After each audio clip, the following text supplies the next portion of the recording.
Obinwannem Global Cultural Movement Foundation. Our mission: to restore the honor and dignity of Igbo nation and its citizens. To restore the pride of Ndi Igbo through the re-establishment of our self-esteem in the true spirit of love and support for one another. To ensure that our past trials and tribulations are turned into a glorious future. To rebuild the strength of Ndi Igbo through her bond of unity. To ensure that Igbo nation reinvent herself and get back on track in order to regain her pride of place in the world. To reinvigorate the ingenuity of Ndi Igbo through self-rediscovery and self-actualizations. To see that no Igbo child or citizen is left behind in the grand scheme of things.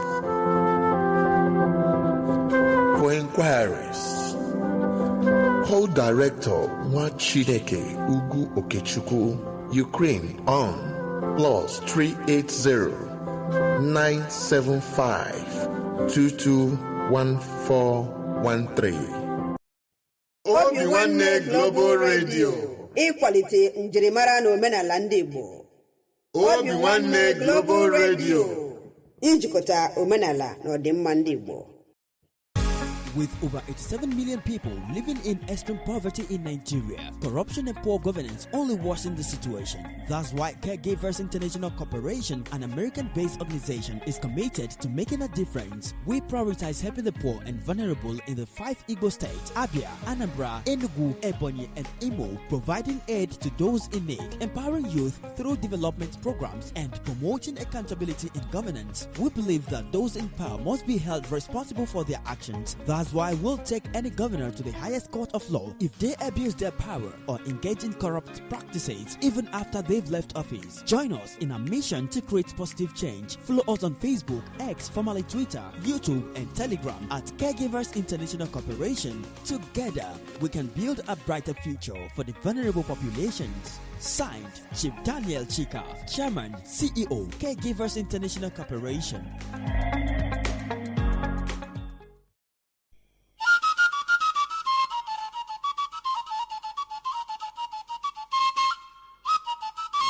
Obinwannem Global Cultural Movement Foundation. Obinwannem Global Cultural Movement Foundation. Ebumnobi anyị iweghachite ugwu na nsọpụrụ ahụ eji mara ndị Igbo n'ala Igbo. Ime ka ihe ndị ahụ eji mara ndị Igbo chapụta dịka ugo site n'inwe mmụọ nkwado na ịhụkọrịta onwe anyị n'anya. Ịhụ na ahụhụ na mkpagbu dum anyị gabigara na mgbe gara aga bụzi nke echefuru echefu maka otito na ọdịmma nke ọdịnihu ndị Igbo. Ịkwalite ọdịmma ndị Igbo site n'igosi ịdịkọ n'otu na agamnihu. Ịhụ na ndị Igbo jikọtara onwe ha dịka ukwu asịsa, were ofu obi na-arụkọ ọrụ iji hụ na njirimara na omenala ndị Igbo na-achawapụta ka ihe na mba ụwa. Ịkpọlitekwe mmụọ ndị Igbo ka obi sie ha ike ma na-anụ ha ọkụ n'inwetazu ebumnobi ha dị mma maka ọdịmma ndị Igbo n'ala Igbo. N'ikpeazụ, ịhụ na onweghị nwa afọ Igbo ọbụla gaala azụ na mbọ ahụ a na-agba maka agamnihu, ọdịmma na nkwụdosi ike ndị Igbo. Obinwannem Global Radio, promoting the culture and traditions of Igbo nation. Obinwannem Global Radio, the unity of culture of Igbo nation.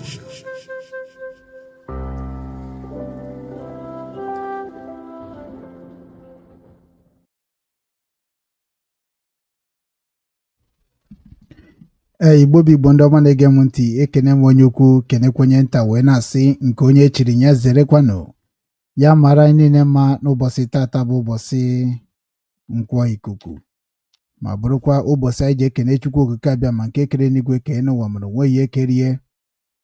Chukwu anyị na-ekwu okwu ya bụ Chukwu ome mgbe o nyere dibịa, Chukwu ome mgbe o nyere pastọ, Chukwu ome mgbe o nyere nne na nna, Chukwu ome mgbe o nyere ife niile nke o kere eke n'ụwa na onye nwa bụ onye mbido na onye njedebe. anaghị ama ya aka. Ọnya ka anyị na-ekene n'ụbọchị tata dịka o si wee dị n'ọnwa nke ndị ọcha anyị nọ n'ime ha na-akpọ ndị Western World. Ị na-anya ị ga-afụ na ụbọchị tata bụ 13th Septemba 2025. Anyị na-ewetara unu ka o si akpọtụ na ozi ọma nke ụbọchị tata dịka anyị na ụmụnne anyị si wee gbakọ ka anyị mara ife a ga-eme ka ala Igbo bụrụ ife ga-abụkwa ihe ya eji na-eme ọnụ n'ụwa niile bụ n'ala Hamburg, Germany. Ebe a ka nsi ewetara unu ka o si akpọtụ na Obinwanne Igbo TV nke dị na Facebook. Ị ga-enwetakwa anyị na Obinwanne News nke dị na Twitter. Ị ga-enwetakwa anyị na Obinwanne News nke dị na Facebook, nke dị na YouTube. Ebe a ka ọ ga-abịa ịpị aka kịta ị ga-afụ anyị live and direct. You are talking to ụmụ Igbo. And onye anyị na ya nọ na platform bụ nwanne anyị nwoke a na-akpọ Chief Chika Daniel all the way from American. And anyị nwekwara nwanne anyị nwoke bụ 12 Stone Okwute 12 n'ala Hamburg, Germany. So ndị a niile ka anyị na-ekwu okwu esi na anyị na ha agbakọ na n'ụbọchị tata. So ebe ọbụla isi wee na-ekiri anyị, were oche were akwụkwọ bịa ka anyị tiwere gị aka oyibo nsugbe ka ị na-anụ ka ọ na-ada. Maka ndị be anyị sị gị jiri aka gị gbara akamọkụ nwụọ. O nwere ihe kpatara eji tụọ inu a.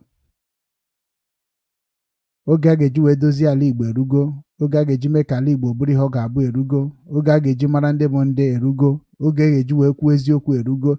Maka na anyị kwuru okwu na mbụ wee kwuo na mbido wee sị na ọ bụ eziokwu ka a ga-eji wee restọ ala Igbo. Maka ala Igbo bụ ala nsọ, ala mere n'ụwa niile hụrụ onwe ha n'anya. Ịhụnanya bidoro n'ala Igbo. Onye sị na ọ bụ asị ka m na-ekwu. Anyị emepegokwa platfọm ebe anyị ga na-atụkọrịta alụ ọnụ ka anyị ga-esi wee dozie ala Igbo. Ndị ahụ bụ ndị mara nke bụ eziokwu, ndị ahụ kwetere ka Obinwanne si wee kwete, maka otego na-achọ ndị dị otu a. Ndị ahụ bụ ndị mụ na ha na-abụ mkpagide nkata, nwere ebe anyị na-aba mba, anyị ga-akpagide nkata agwụ. Ọ bụrụ ihe dị mma, ọ bụrụ ihe ga-adịrị Igbo mma, ọ bụrụ ihe ga-eme ka Igbo ribekwa ka ha si eri gboo, ọ bụrụkwa ihe ga-eme ka Igbo nwụbakwa ka ha si anwụ gboo, ọ bụrụkwa ihe ga-eme ka Igbo tobekwa etobe kaba akaba wee tọọ ọtọọ dịka ọ dị na gboo. Maka na kịta na Igbo adaghị akazi aka atọ maka na onye ọbụla na-anwụzi n'ike because of na ọ bụrụ otu esi wee kọwara gị, ọ bụrụ otu esi wee ghọta. So na nghọta dị n'iche n'iche, mana anyị ga-eji aka anyị na-atụrụ ihe n'Obinwanne platforms ebe ọ ga-abụ ị na-ege ma na ihe na-ege bie ga-enyere gị aka, nyere ụmụ gị aka, nyere ezinụlọ gị aka, nyere gị na nwunye gị aka. Ọ bụrụ nke a na-agba ka saga, ọ bụrụkwa nke a na-akọ ka ọnụ na soshal midia. Na ndị na-ene anya bụ ndị mpịrị aka pịpụta sị ka ha bịa were Obinwanne ahụ ha ji agwa m okwu na ọ bụ na m na ha na-akpa individual ka ha wee gwa ụmụ Igbo okwu. Ndị na ọfọ niile a ga-agọ n'ụbọchị tata ha ga-esokwa wee gọọ ọfọ n'ụdị nke ha ghọtara, ụdị nke ha si agọ. Maka na ihe anyị ji wee kreti Obinwanne TV, Obinwanne News, Obinwanne Media ọ ka anyị na-akwalite asụsụ Igbo. Anyị na-akwalitekwanụ nke bụ nke jiri mara anyị dịka oyibo. Anyị na-ekwukwa okwu ya, so anyị ga na-eme ya n'Igbo na English. So na onye ọbụla sụrụ Igbo sụọ English ebe a dara iwu. So na onye aka m ji wee sị na Obinwanne ndị Igbo bụ onye anyị kwuru ka anyị wee dozie ebe anyị, maka na ọ ka anyị si wee dị na mbụ ka anyị ga-esi wee dịkwa ugbu a. Maka na Igbo nwere ihe ha ji wee dị ebube, anyị ahụ Igbo ji dị ebube ka Obinwanne bụ na-akpagharị n'ụwa niile na-asị ebe ka ndị Igbo nọ. So na ndị a bụ ndị kwetara na ha bụ ezigbote ụmụ Igbo. Ụnụ mana abịa na Obinwanne na mmadụ asị ndị Igbo na ụmụ Igbo. So ndị nke a bụ ụmụ Igbo. Ndị a na-agwa gị bụ ụmụ Igbo, ị ga-afụ ka Igbo si ekwu okwu. Igbo na-amakwa onwe ha ikpe ka i wee mara gboo. Ihe nna gị ga-agwa gị na gị na nwanne gị a na-atụ ọnụ na-abakwa mba, unu emetụkwa n'aka. Onye ọbụla bụ ụzọ mete aka bịa echekwara okwu ya, chọkwa ime ihe bidoro eji wee kọba ọnụ. Ha nọkwa ebe a ka ha gwu na ọ bụ eziokwu ka m na-ekwu kọba asị. Maka na ndị a ka m kpọrọ nna kemgbe m na-ekwu okwu ihe gbasara nwere onwe anyị n'ala Igbo. Ana asị dat na mmadụ ka eji aka, ana onye nwere mmadụ ka onye nwere ego, ana nwanne dị na mba. Onye abụ ife anyị ji wee kwuo okwu esi na ha nwa bụ ndị okenye bụkwa nna m na ebe a, ọha nwa ga-agọ ọfọ. So okwu a niile m kwuru na-achọ ka e were wee gọọ ọfọ. So na ọha nwa ga-agọ gọchie gọghee, so ka ihe wee gaba ọfụma dịka o si wee dị n'omenala Igbo na ọdịnala Igbo. So na nwata ama nọ n'ihu na ya na-aga ọfọ ma nna ya sịrị ya gọọ ọfọ. So na ya ka m ji wee sị ka njekwuru Chief Chika Daniel, nnukwu mmadụ na America bụ odogwu anyị ji wee na-eme ọgụ n'Ọka. so ka ọ pụta ka ọ bịa ka okene Igbo niile okenechakwa n'Igbo niile unu amarakwa dat na onye na-anabata fa bụ nwanne unu nwoke Ugwu Okechukwu Obinwanne nke ndị Igbo. Anọ m n'ala Hamburg, Germany, ebe a ka m si wetara unu ozi ọma gbasara omenala Igbo na ọdịnala Igbo na njikọ nke ụmụ Igbo n'ụwa niile, na ya ga-eme ka Igbo dịkwa mma ọzọ, ka nwanne na-enyere nwanne ha aka, ka ikwu na-enyere ikwu aka, ka ibe na-enyere ibe aka, ka ụmụnna na-anụ ụmụnna, ka ụmụada na-anụ ụmụada, ka ụmụ ọkpụ na-anụ ụmụ ọkpụ, ikorobịa na agbọghọbịa ka ha nachia, maka na ọha ma bụ eji wee mee ka obodo dị mma. So n'ọnya ka anyị na-ekwu okwu ya, onye a bụ onye unu na-anụ onye. So ka anyị na-anabatakwa Chief Chika Daniel ka ọ kọwaa onwe ya, kọwakwanụ ka o si wee biri, ka o si wee bido, ka o si wee jebe ana ebe ọ nọ, ana ihe a ga-emekwanụ ka ala Igbo dị mma, na ihe a ga-emekwanụ ka ụmụnna ya bụ ndị nọcha na mkpọrọ ka erelizie efa onwegoro ihe ha mere ka Igbo niile mara na ọnya ka anyị na-ekwu okwu. So Chief Chika Daniel, ana m ewere maikrofon na-enye gị si gị jirizi aka gị mee ka ihe si kwesị ịdị dịka omenala Igbo si wee dị. Ndewo Chief Chika Daniel, ndewo.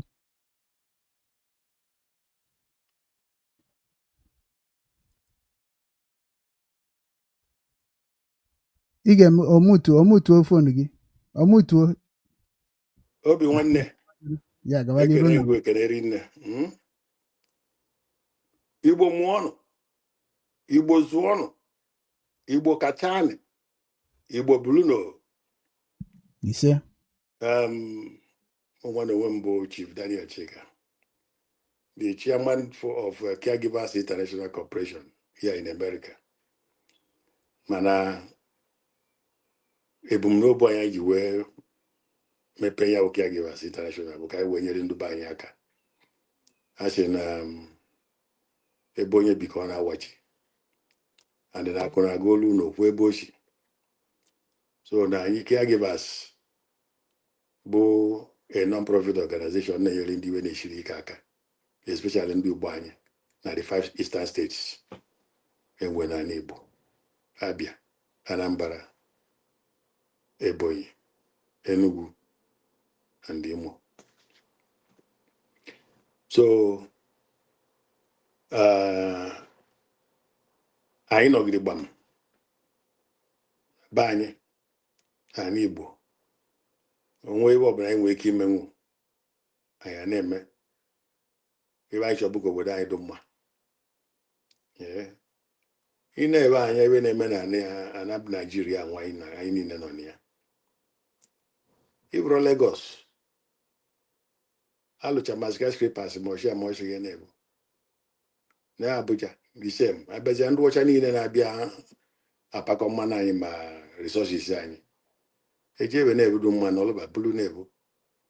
Abịazịa na anaba anyị bịa gwutere mmanụ anyị ma ọ chịkọrọ ibe niile anyị nwere ana ọlụba n'obodo na-abụọ na-ekerie. Mana ba na anyị na onwe anyị abụgo ba na governors 5 governors anyị nwe ba na Igbo anyị are doing very well, they are doing great. Ebe a na ba achọ ka ba lụcha ụmụ skyscrapers ma ụmụ international hotels a ka ibe niile ahụ dị n'obodo anyị dị mma ahụ do very good like that. Ndị ọcha niile ahụ bịa mee gịnị bajie na be anyị maka ọ bụ na enwe Hilton hotel, nwee Nikon Noga, nwee ma Sheraton, wee lụọ skyscrapers mezichie obodo mmiri ya na-agba ibe niile achọrọ abụ otu ochidu n'obodo oyibo anyị nọ na ya emeghe na ọgọdụ n'ala Igbo. Kedu ibe ndị ọcha na-achọzi na obodo ndị ọzọ? They will come there maka na anyị na-enweta mmanụ anyị na na-ewe na-enweta ihe niile na-ewe. So baya like ịnọ ibu nso na-ewe na-abụ ya. So na ibe anyị chọrọ bụ ka emezi obodo anyị ka obodo dị mma. Anyị achọghịzi esemokwu. Anyị bịa na onwe ya si na azịza ukwu azịza iwere ihe ele n'ụwa chịkọta ya iwe sọ gbajie nya ọghara agbaji mana iweta owu ka ịza gba anyị aka ọgbajie. So na ya achọzi ka a na-agbagharị na-akọ onye ọbụla na-akọ ọnụ. Onwe nwanne gị mere a na-akụfu izu ime ụlọ ọ na igbu na nke eji ekwu iwe na-ewu iwe nwanne gị mere gị. Ndị dị uru nọ na-ewe wee gee ntị wee tie ọnụ n'okwu emelu n'udo na afụzi ya na-agagharịkwado emelu mmeri ka achị nwere na-eme ndị ka na ogbu nwanne ya bụrụ odogwu. So na ọ ga-adịgodi mele ka anyị na-aga n'ubi ka chi wee na-aka demen.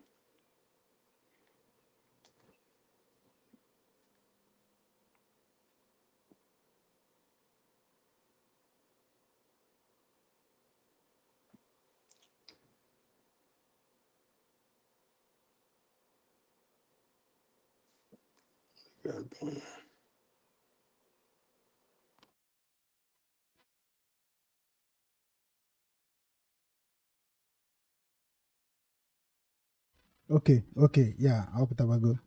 O weburu obere technical problem. So ndewo Chief Chika Daniel Odogwa na-ekwu nwere ihe ọ na-eme n'Ọka sikwa n'ala American wee na-ekene anyị. Ala Trump nọ n'ime emechaa ị ga-akọwa na anyị ka nke na-eme na American, mana nke ahụ ga-abụzi mgbe a na-ekwu na-ese akụkọ, mana nke kagodo anyị mkpa bụ nke dị na ihe na-eme na be anyị. Ana anyị nụkwara nya bụ ka isi wee kọwara anyị ihe gbasara caregiver and the mission of caregiver. Onye mere m ji wee kwuo okwu na mbụ si na anyị niile n'ebe a nọ n'ofu ụgbọ, so otu anyị si nọ n'ofu ụgbọ anyị ga na-emuvu wit ihe anyị jide ebube, maka na Igbo nwere ihe ha jide ebube. So anyị na-ekenekwana gị na ọrụ iji caregiver arụ na be anyị. Obinwanne witness gị ya na ndị Obinwanne na-akọkwa na udo dị na ihe inu na-eme n'ọdị oke, so jisie n'ike. Mana kịta anyị sị ka anyị nyụkwa mmiri ọnụ ka ọ gbaa ofu dịka isi kwuo. Anyị ga-eji ofu obi wee na-aga n'ọnya ka Obinwanne na-ekwu okwu ya. Ana ama m na ọnya bụ ihe mere Igbo ji wee bụrụ ofu, maka na anyị agbasasịgo n'ụwa dịka ụkpaka, ọkwa na ofu obi ka anyị ga-eji bịakọta ọnụ. So ndewo nnukwu nna anyị na Amerịka. Anyị na-aga na nwanne anyị nwoke bụ Okwute 12 stone ọhịa ji wee mara ya, 12 stone Okwute 12 ka na-akpụ ya, maka na omenala Igbo ka m na-eme, maka na afọ Igbo ka eji ama ndị mmụọ na ndị ichie na ndị mbụ na ndị egede. So no ihe na-akpụ ya bụ Okwute 12. Agbanyeghị o nwere ike ọ bụrụ ọmụnwa bụ onye izi kpọrọ ya Okwute 12 na Hamburg wee na-akpọzi ya ọ na-ada ụda, bet na ihe niile bụcha okwu na ụka na-esi ya. So Okwute ihe a bụ Obinwanne Igbo platform which you know bịa ka ike na ụmụnne gị kọkwanụ ha ka ọnọdụ gị si wee dị. So before anyị na-agakwa n'iru, gọkwaranụ ha ọfọ dịka isi wee ghọta n'ụzọ nke gị. Ndewo. Ndewo Obinwanne ndị Igbo, Obinwanne ofu obi ndị Afrịka. Ndewo Igbo makanụ anụ, Igbo kwenu kwezuonu. Chief Chika, ana m atụjere gị ukpe ekene nwanne anyị nwoke. Thank you. Afa m bụ Ikechukwu bụ the power of God n'onu Igbo, bụrụkwa Emmanuel, God with us. Then Okeke efa nna m. Abụ m onye ụmụọma na Kegbo Ugwueze na ọkụ na anọ bụ ashwa na anọ ụzọ na anọ ezi na anọ ebe eji echu ega na Nkanu Ogbuzuru ọkwara anụ nte egbe na-ese mkpume na-ese David. Then bụrụkwa n'Enugu New Jerusalem na ana Igbo na ana Biafra. Ndewonu ndị ọma. Mụa na onwe m bụkwa President and founder New Rangers Sports and Culture Verein Hamburg e.V. I'm a member Hamburg Sport Bund, Hamburg Football Verband, and the Deutsche Football Bund. So abịakwa na New Rangers. Ebumnobi anyị ji wee jikọọ New Rangers bụ ka anyị weta ejimmara onye, ka anyị chetara ụmụ Afrịka na ụmụ Igbo ebe anyị nọ m'isi ụzọ. Maka oge Chineke na-akpọ m oku, ọ sịrị m, son of man, I made you watchman over my people. Emere nke onye nche dọrọ ndụ m ka ị na-akọrọ ha ebe ụwa dị ugbu. Na ọ bụrụ na ịwụ ọnụhọ ha, ịgbaghara ha ama, ọ bụrụ na gịnị disaster na-abịa ọbịa gị ha adịghị n'isi, mana ọ bụrụ na ịwụ ọnụhọ ha anaghị na ọbara ha ga-adị ha n'isi. So chetakwanụ Okwute 12 stones a na-etu m bụ maka ụbọchị ọmụmụ m. Ụbọchị amụrụ m na ụbọchị 14 n'ọnwa 14 n'afọ 1967. So 121267 amụrụ m na IDP camp n'Ọgwụ St. Michael Ọgwụ. Nwanyị German ka iwefu ihe ụwa so ndị Red Cross so jie ime m. Maka Germans bịara soro ndị Red Cross na-eri ndị ọ na-achụ ezi na-egbu ọgụ. Ndị Britain bịa mara na Germany bụji ihe na-egbu wesụ dịrị mba ụwa niile ndị ọzọ wee bịa wakpo ụmụ Chineke. So ihe ịhụba ama dị na bụ na 121267 a na-akọwa ije n'ụwa. Ọ sị na ije n'ụwa for every creature bụ 1212. we have 1-2-1-2 ọmawa jump then 6-7 bụ gịnị nchịkọta nwoke na nwaanyị maka ịgara nwoke dị asaa ịgara nwaanyị dị isii so ana m ata iwu n'azụ na-echimu oru so New Rangers ka m bido na New Rangers anyị form sports and culture bụ because ya ji wee passion na ọ bụ ebe dịka football bụ ihe ịhụba ama ọ bụ ebe best example of life n'ụwa niile a unu wọchị Chineke chọọ ịgwa mortals okwu ọsị ha camp yourself according to families. Family bụ team nke izizi then football na-egosi anyị yawa bụ referi bie na-etinye anyị ewefu ndị nọ na fan base bụ ndị gịnị ndị saints bụ our ancestors ndị mere ihe ọma ahụ maka ndị saints bụ ndị mere ihe ọma dịka bọọlụ ahụ ndị gbatara a na-ada echete ha dịka legends ma ha retire godi ọ bụ ha bụ ndị saint then ndị na-agbata a na-ihe ha dịka jere n'ime field agbajichi mmadụ a na-ihe ha red card so ọ bụ ihe ịhụba ama ife a agakwa n'iru ana m echetara uru taa bụ nkwọ ikuku ana m ashio ihe ahụ Chineke ji gbawa anyị ndụ ọ bụrụ na echefugo Chineke ji maka ana m agbarụrụ na-ama n'isi maka ejim ọkụ na anọ eje ọkụ na anọ bụ ezi na anọ bụ krọs ahụ bụ a na-echekwa ịchọkọ ịchụ aja dị nsọ anyị na-achụ Chukwu achịghị jee n'ezi na anọ ezi na anọ ahụ bụ asha na anọ ọ bụ ebe ezigbote ọnụọgụ ụbọchị ọ jichighị mee ihe ịhụba ama agbamndụ ya na nwa nke mmadụ ọ sịrị na ọ bụ gịnị the mark of my covenant with you bụ ibe ugwu ahụ mgbe o kewere anyị na woru nwaanyị ahụ ediri nna anyị site na Arab ọ bụ ebe muyishiba opi gbọgị ọsị bikos na o mezighị omenala o mezighị ihe n'isi ya ndụ bikos of udo ndị ha bụ maka Chineke anyị na 1000 years ọsị ya mee covenant anyị ịhụba ama agbamndụ chikpo ha na Arab ka e wee mara ihe dị iche na egbe na egbe e were mara ihe dị iche na Arab na Afrịka so eme zuo omenala ahụ with mberem ugwu ọ sịrị kpọkọ na nwoke niile nọ n'ezinụlọ ibekwe ugwu then after that nwoke ọbụla amụtakwara okwe izu na-abọ bụ week na-abọ bụ ezigbote ọnụọgụ ụbọchị bụ abalị anọ na-eme week na-abọ abalị asatọ after 8 days ebe ya ugwu mana gịnị bụ ka ihe ahụ mechere ndị Western and Arab white gbakọrọ n'Ijipt ghọọ iyi okwu asị iji reject gịnị nna ha Afrịka wee mee adopt this system of things the noun then images epentịrị n'ụlọ Chineke claiming to be what they are not ọ bụ ebe muyishiba opi gbọgị ọ bụ ebe ị ga-eji kpụrụ eghidebe anyị niile so jioro half spiritual worship je na-eme theory akịrị aka so ndị pastọ na ndị imam ọ bụ ha bụ maka ọchụrụ na judgment ga-ebido na the house of God ha bụ the worst culprit na egbe a bondage of Egypt age my people nwunye na-achọ ili ọtụtụ achọ dịka ndị maara ebe yiri ozi anọchi a na-abụ ya n'ọkpa mana anyị abịagonu keji 2000 bụ mbịara ndị Igbo jụọ na ajụjụ okwute iri na ebu na afta m na 2000 ye 2000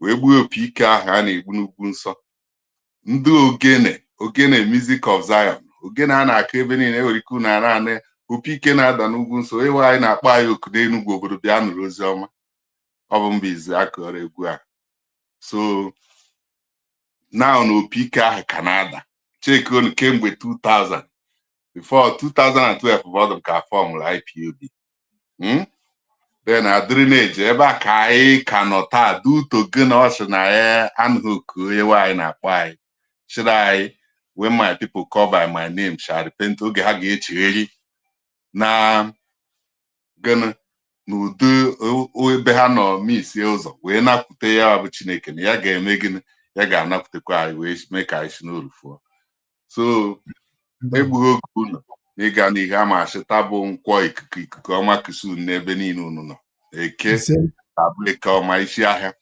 ise Ahụ anọ ga-abụ ahụ ọma. Anọ ọbụla n'ebe ọbụla anyị na ọchị n'ebe ọbụla anyị zọrọ ọkpa na ana na-eche anyị. So onye mmiri ọma, mmiri ndụ, ọ sị na mmiri bụ ndụ azụ na mmiri enweghị iro. Ọ ga-adịrị anyị na mma n'ebe niile n'ụzọ niile. Ọ sịrị ọ bụ ihe na-anọ element, ọ bụ ebe 4 element of life. Every creature enweghị nke nọ n'elu ụwa without these 4 things ga-eme ya. So oge ọ gbawara nna anyị ha ndụ, ọ sị na wee gọzie anyị ihe na-anọ agọzie ya, wee busa anyị agha ihe na-anọ ebusa ya agha. So ọ bụ ebe na-achụ na ụfọdụ ihe na-eme na mba ama ha, ọ bụ ndị busoro anyị agha 6 ka ihe na-anọ ahụ na-ebusa agha ọgba aghara ji wee dị. So ana m achụ ndị niile na-ege anyị ntị, ma anyị niile n'ebe a na ndị niile kwere ekwe, onye gọzie anyị ihe na-anọ gọzie ya. ise onye busa anyị ihe na-anọ abusa agha. Ọ bụ ebe ekpere riri isi. Den cheta na mkpume a na obu ahụ a na-amara anyị maka ewere ihe anyị na-akpọghị ihe bụ ihe na-abụọ bụ ihe ọ sịrị gị na mkpụrụ osisi asụsụ ata akwa. Nke a bụ point mgbe ọmụmụ ya and mgbe ọwụghị ya. Point ime atọ ihe ha na-abụ mere involve ọbara gị edina ekwe. Don't sleep on your brother's bed. Don't enter another man's wife. Nwaanyị ọbụla ọ sị na nwaanyị ga-emecha ebere ịsa ahụ oke, mana ọ bụ ebe o ji gbawa ndụ izizi ebe ada ebunọ. Ọ sịrị ada ebunọ jikọọ n'ịhwa ya bụ ịhụnanya ya nọ n'etiti ha. Ọ bụ nwoke na nwaanyị bụ o jikọrọ ọnụ. Ihe o ji jikọ anyị ọnụ bụ ka e wee na-erenew eme ihe ochie ọdụ ọhụụ, a na-erenew the face of the earth. Ọ dịka ọsọ osisi. Then nke ọzọ bụ point of mgbe ọnwụ. Mkpụrụ osisi nke ọzọ bụ gana 99% ihe niile dị na bụ anụ niile o kere eke na-agba ọbara. Ọ sị were nke dịghị mma gị, were nke dịghị mma tụgharịa ka ebe ga-adịkwa ka Ken onye ya ukwu na-egbu nwanne ya eji maka ihe nke ụwa wee gbuo nwanne ya. Mana iwere nke ọbụla ịchọrọ ya jepụta ọbara nwa nke mmadụ o kere n'udu oyi nke ya na every drop ohu niile tara na anụ pam na-aga adụ asa ya. So ya ka m ga-akpọrọ unu abata n'ebe nsogbu anyị dị kịta. Ihe na-echetara unu bụ ebe mmiri a bidoro mawa anyị na-egosi unu ebe ọ ga-eru kwụsị, na ọ bụrụ na anyị anụwago oku onye nwaanyị na-akpọ anyị. So ebe o bidoro mawa anyị bụ mgbe cheki anụshunu na German na Nigeria dịka 5 and 6. Mana ebe o bidoro mawa anyị bụ mgbe ndị otu Jack Gowon ha na ndị American counter coup 1966 ji maka Chukwuma Nzọgwụ wee boo ụmụnne ha nna ha na-akọrọ ha maka communal history. Akọrọ ha na ọbụ anyị bụ mkpọrọgwụ Afrịka niile ji gbasaa. Then ebo anyị ebubo maka Chukwuma Nzọgwụ ha niile a confess go let Chukwuma Nzọgwụ ka ha mee kiu kpọfụta Awolowo mee ya president. Ha eme kiu ndị Igbo foil kiu ahụ agaghị iro osi na paji chọọ kpọọ ha ka emee udo. Disemba ndị Naijiria agbakọkwa aka ọnụ ma let Buhari ha awụrụ nwụ na abụ ha ncha bịakwa gbuo mother peace na Ibadan agụiyi fajiyi. So wee weziere continue ojezie gbuo 5 million people. Now ịbịa na side German nke ha bụ 6 million, mana ihe dị iche bụ na ha rijetịrị ịvụrụ nke ha kwuo na ọma eme ọzọ, kwuo reparation, dowe ihu nsọ ọbara si Chineke na ha chiyoro ya ken. Then ihe na-esekwe na be anyị kịta bụ ihe na-ese na be ha mgbe ahụ. Ewere ndị bụ extremist sịrị na ọ bụ gonna dictatorship bụ best way of governance instead of gonna freedom of speech and self-determination instead of rule of law. Ya na udu German were a na-akpọ Grundgesetz so ndị nke asị na ha bụ extremist ka ha bere na 1945 ruo 1949 ha si ndị extremist ngwa were n one state ọ bụ ha bụ ndị akpọrọ DDR gba ihe nji amara unete ya bụ na ọ bụ ihe a ka ozi ka m na-ezikwa uno ihe a bụ usoro anyị ga-eso anyị wee na-achite na original foundation anyị maka foundation ewere ebe ahụ wit efa Nigeria ka dị n'elu sand ikuku na-achọ ivu anyị niile oles ma anyị chegharịrị n'okwu Chineke and anyị soro usoro n'ido ihe mmadụ ga-agba okwu mkpụrụmgba egbe ndị na-agba egbe onye na-agba egbe ụmụ Igbo nụkwen wee dịkwa wee nkịta ejide anaba anyị biliteghị ikwu okwu ana na-eme ile ana na-ekwu okwu ọ sị gị na onweghị ka ị na-ewe esi oge chekike na ya ọ bụ Chineke ị na-akọ n'ugbo ya rụrụ egbe ọ rụrụ nwa nke mmadụ na agada na abụ ya bụ amụ nwoke na ama ezighị ezo egbe ahụ gbaa ohu mkpụrụ na-agbafụta ndụ ohu mkpụrụ na-agbafụta ndụ na-evu 1 million bullets ọ gbaa ya o je deposit ya na vineyard na-ehụ wayo 40 days and 40 nights of form human spirit mana the wicked bụkwa mmadụ na-aba aghịrị iyi Egypt ọ bụ ha na-arụ weapon of mass destruction niile bịara nkwaji nkụ n'ime ji Chineke nkwajiji ihe niile were hafụ 99% ịchọ ma agụ uru ịchọ elefant ihe ọbụla ị chọrọ iwe were mee tụọrọ ya aja ha hafụ ya ọ bụrụ ọbara nwa nke mmadụ so ọ bụrụ na ndị a mekwe m too much cost mana anyị ga-efinish n'ihe a biko so ọ bụrụ na anyị ghọta ya ahịa ọbụla wee nkịta bụ onye ọbụla jee na-egbure ọnụ afọ Igbo ọbụla ha fụrụ gịnị Chineke chịrị na ya ga-agọzi ọrụ nke aka that you will never our generation and believers shall never beg for bread ihe ọbụla ị na-achụ n'elu ụwa dịka bọọlụ na-abansị na field ọ sị ga-agba akwa ọkpamadị ịgba ọkpamadị otu esi enye ịgbatụrụ mmadụ na field red card otu ahụ ka esi enye gị red card nke ime mmụọ ịbazio na gịnị dressing room bụ obere 6 feet a na-aka avụtara gị kịwa chọrọ ivu ụwa niile n'isi na aka avụtara gị 6 feet ọ dụghọrọ gị izi ime otu ahụ eze ebube Kraịst anyị ji efe wee bịa meri wee kwachafụ 6 feet gbaitekwe chire were gbaite ndị na-amaghị Chineke ka na-atụ edo ndụ na ndị nwụrụ anwụ the same thing ha had na heart ha na-achọ ndị dị ndụ ha na-achọ 5 million Biafra ha gburu na ndị nwụrụ anwụ ha ama ha na ya ebinitechego nọrọkwa na field otu ahụ ka o ji eme ndị ọbụla ịkwaturu mmadụ na ezinụlọ ha Chineke na-apamit replace ya 7 folds na that family ma gụwa kwaturu ya ama ahụ field ọzọ ọ bụ onye isi na-agịcha ụdara ọzọ dara o mechaa oje zọta ọzọ so ama ahụ ka na-agbara unu ọdụnọgwụ gbarụkwa ọmụ n'ọkpa ifunu sandal unu yi n'ọkpa na ana anyị nọ n'ebe ana dị nsọ ọ bụrụ na anyị bụrụ ihe a niile n'obi kedu iru ọba na nwafọ Igbo ga na-akụ udo akụkọ a n'isi anyị chi ọdụ ka Chineke ahụ mere miracle eboro anyị ebubo akpọpụta Awolowo ha chọrọ ime president bụrụ finance minister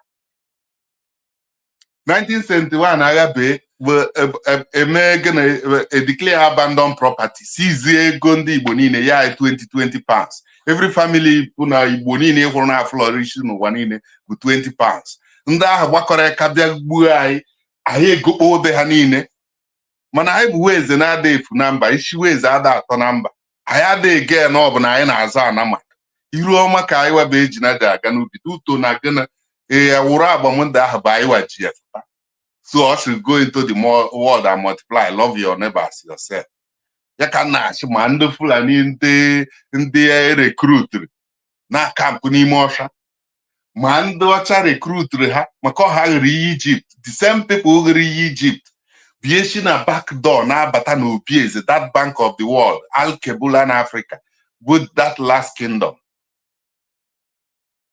the same pattern ha na-use na South Africa ha bịara home gọọmenti ha nyere ha ka go 75% South African land wee na-egosi wickedness ha ọ bụ ebe ụfọdụ ha ndị wechere fam wa ndị ụmụ nwaanyị South Africa na-akọrọ ha ugbo jee iweta ma nke gịnị ihe nke rere ure a chọrọ ịtụfu ka ha jere na-askavenji na ya nwoke ọ kadowa na kọt o jide ụmụ nwaanyị na-abọgbu ha ihe eji anụ ha na South Africa mana o kwesịkwere ndị South Africa na-ewenu ha ọkụkọ ghara mma gburu ya atụchọghara itoolu. So the same thing anyị na-akọwara anyị biko na ọma wu anyị oge and mụnwa mụnwa mme na-agụbe m ihe na so chi jijere ndị niile nọ n'ala Igbo na Biafra anyị na-ekwu maka ebe Igbo ọgbụgba ndụ ọ rịkwa ya họ kpam ọbụla onye ọbụla dịka jeri na-emete ya ka niile na-agba mbọ ka ibe gị na isi wotowoto maọbụ isi nke a ije mete Igbo ọgbụgba ndụ aka n'ebe ya hụ pamiti dịka ozi ya. So then ihe mmụta ọzọ anyị ga-ete iche na ya bụ na ị na ya na gịnị mgbe agha bere asị no victor no vanquish ndị Biafra fọmụrụ Rangers wee ndị ahụ defendere anyị tuto na Nigeria declare ha no victor no vanquish. Ha na Nigerian Army gbaa Finals Challenge Cup 1971. Rangers yes thank you. So Rangers Biafra Army gbaa Nigerian Army 2-1 megie ha that 1970 tuto na ndị a bụ ndị soro okwu ọnụ mesoro mem dịka Britain zere ha ha making 1971 has continue froze account till today ha ka continue na-akwafu ọbara ụmụ Chineke na-disenfranchise kwa anyị na the whole system mana ihe a niile ọha dịnara ọ kpọchiri obi ha ka o wee mee ka ike FTF ka o wee ruo to this time o mere ọ fọrọ ha ike n'ụwa niile o mego ha expose. Ihe unu ga-ama bụ na Nigeria otego originally enweghị ebe Nigeria na spiritual realm no man's land ọ bụ ebe ụmụ aga m evu a unu na-efu oturu eji renew slave certificate a every year ha ji eme anyị ihe ka onye na-ejebewa anyị ajadi mara ebe ji ya nọ ọ da-atụ egwu iwughị onye ha na-atụ egwu. Late Buhari banye ọ bụrụ 99% Fulani bụ o nyere ọchịchị Tinubu abata 99% ndị Yoruba evuko ihe niile dị na Nigeria ka ọ ya agwụ mana ebe anyị nọ bụ osimiri ata ihe nke ụwa abụghọ mkpagbu anyị na ihe anyị na-achị ha bụ let my people go so that they may worship me in truth and in spirit. Marakwa na ihe niile anyị na-eme n'ụlọ ụka na mushe bụ abụghọdụ ya ọ theory ka anyị na-eme. Obodo Nigeria ka a na-ama ọkụ Chineke karịa n'ụwa niile. Ọ sị na ihe niile ekpere niile ị na-ekpe in the name of that name with that country Nigeria dịka iweta tampon ihe nwaanyị ji nọ na menstruation were ya tọgba na altar Chineke.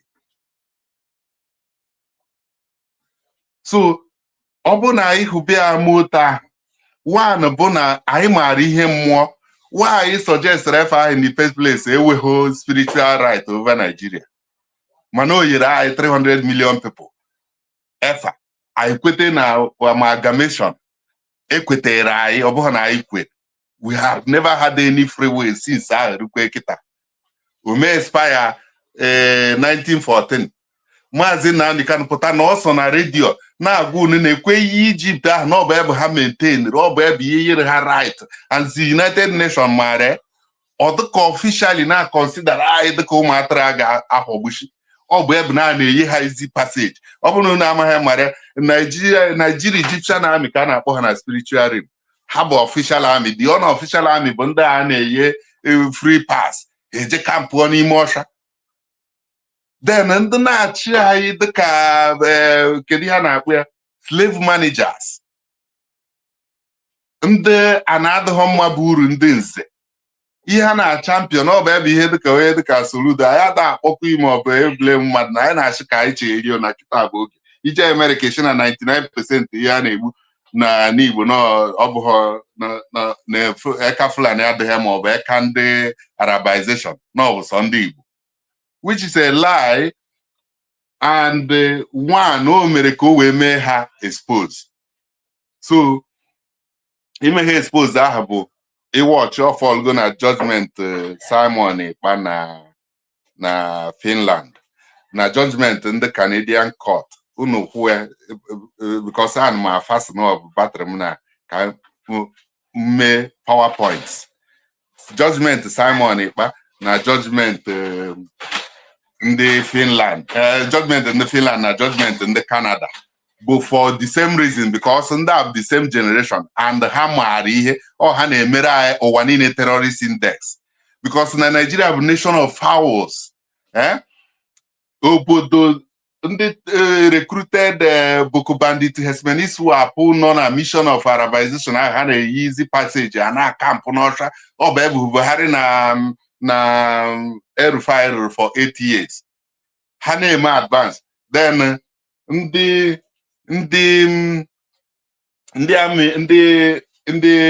army Nigeria a na-protect ha continuously.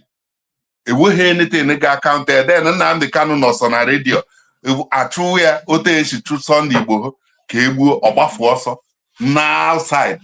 Yet nnọkwa ebe ahụ bụ politicians just because na achọrọ maintain that another mma bụ uru ndị nze. Unu soro kpọwa nwanne unu 2017 ka eme peace before narị obe ha na Faruku. The same David Umahi had them surprise na unu ada akpe ọ sị na a ga-counter ESN ọ bụ ebe eji kpọọ ndị Nigeria na eje Python dance gbagbuo 28 people. Nnamdi gbafere je na-ekwukwu okwu na redio. The same thing fesiri anyị na Western Nigeria na eken ihe Western Nigeria mere with Amoteku and the Sunday Igbo. All of them Sunday Igbo pụtara buru AK-47 na-ese ya foto ojee n'ọcha n'ọgụ ebe niile. Mana anyị wa bụ gịnị anyị ghọọ mkpọrọgwụ Juda ahụ bụrụkwa Judas rara nwanne anyị ihe n'aka ndị iro. Anyị so ha plan gide because ọ dịka ọsọ Nnamdi Kanu obodo ọ bụ ebe ihe ha ji kpọọ anyị nation of fowls.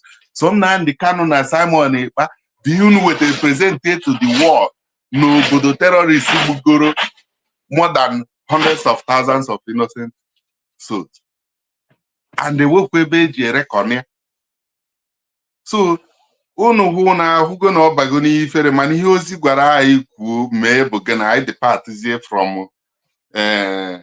from Britain jee to German lesson follow exactly otu German ji find their solution ha otu a ka anyị ga-eji find the solution anyị na that region.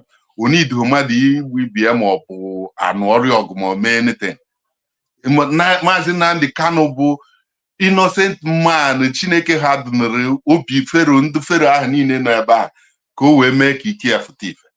Because ọ bụrụ ya bụ onye unu jidere share anyị nọ terrorist enweghị ihe unu jidere ebe a ebudo ka ịma na enweghị dịka ọ dị very shameful. Now na ndị Western judiciary ebe ọ bụ na okwe ha ya ome because enweghị any terrorist ewetara present ede na ha jidere kemgbe more than 15 years eji egbuchi ụmụ atụrụ ahụ anyị ndị be anyị consider ụmụ atụrụ a ga-egbu egbu nna. So ọ bụrụ na anyị mara nke bụ eziokwu a ịhụ na ihe ha ji mee judgment ahụ bụ na ha mere exactly a very serious investigation chọpụta nke bụ eziokwu. Because nke bụ eziokwu ahụ bụ na insecurity na nickname giving dog a bad name to on our live film dị na Igbo today dị in black and white.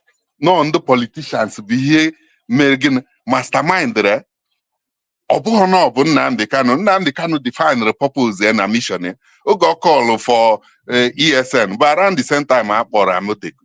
So mgbe ahụ David Umahi sịrị na ya ga-counter ESN with last blood ya wee bido ebube ihu ka ebube atịrị. Anyị na-ama aka kọlọ ha ma dị oji ma ọ dị ọcha. Educated illiteracy ọ bụ ya bụ house divided on its own leadership failure na-egbu anyị na Igbo today. Ọ bụ ya bụ na Iwu Soludo prọfesọ ọ na ebe ahụ na-eme gịnị ọ na-eme ndị aka odo na ndị udo ga-achị everywhere kewere na-eme nke ha.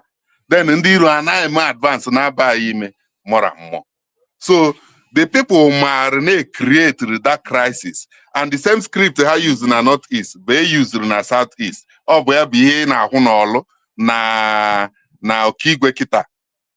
because n'enu hope ụzọ dị ma ọkwa ọdara ogbu na Abuja 8 years ọ chịrị ụmụnne ndị ọrụ niile na ihe niile ma ọsị ite ụkwa mma ihe a ga-eji na-echeta ya bụ ihe ọ hafụrụ maka mara na ihe m gwara unu na mbido ụwa bụ ama egwuregwu bọọlụ ihe a ga-eji na-echeta bụ goolu na iyere na ụdịrị goolu iyere kwajiri mmadụ ọkpa wee ihe ya bụ goolu iche na aga akịrị ya aka na ịnata na dressing room ọwọkọ so ha mere ya the western world maara nke bụ eziokwu ya bụ ha jishigin ha na-atụ Simon Ekpa unu mmata na ama na adịm skeptical ihe ọbụla gbasara Simon Ekpa maka na ama m na Biafra abụghị ihe eji ọgụ egbe na mma anụ Biafra bụ divine mission Biafra bụ that covenant act unu na-eche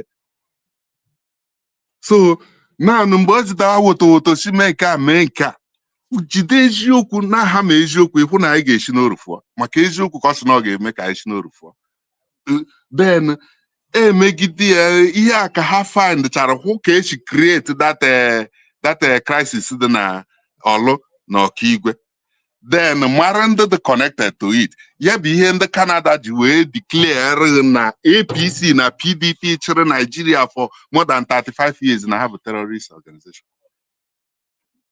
following just one second step ịgwa ịtụrụghị nkọwarị na Nigeria the regime na-ebe ahụ bụ terrorist extremist dictator regime the same way ọ ji dị ụtọ ahụ oge agha nke ndị ebe a bere ndị Germany ọ na-achụ usoro ha maka usoro exactly otu ahụ Germans shime ọ bụ ga-eme ka isi n'oru ahụ wee fụọ so mgbe ndị agha si na extremist dị ka ndị a na-achị na ọ bụ Sharia ndị otu Buhari si na ọ bụ Araba ime impose another man's culture ndị shiri na ha bụ nna ha ụzọ mụta nwoke maka be ka alter religion shi wee bido ma demokrasi ejere brand otu echewere raw material n'Africa ọ bụ mkpọrọgwụ anyị ka esi wee were ihe niile then si na ọ bụ Arabization over na duto n'ime ha covenant history enye ha one state ha practice we are not against any religion Chineke anyị nyere freedom of worship all the evil people na-ama ha Chukwu na-take the seat of judgment because ị ga-judge nwanne gị otu Ken si judge Abel before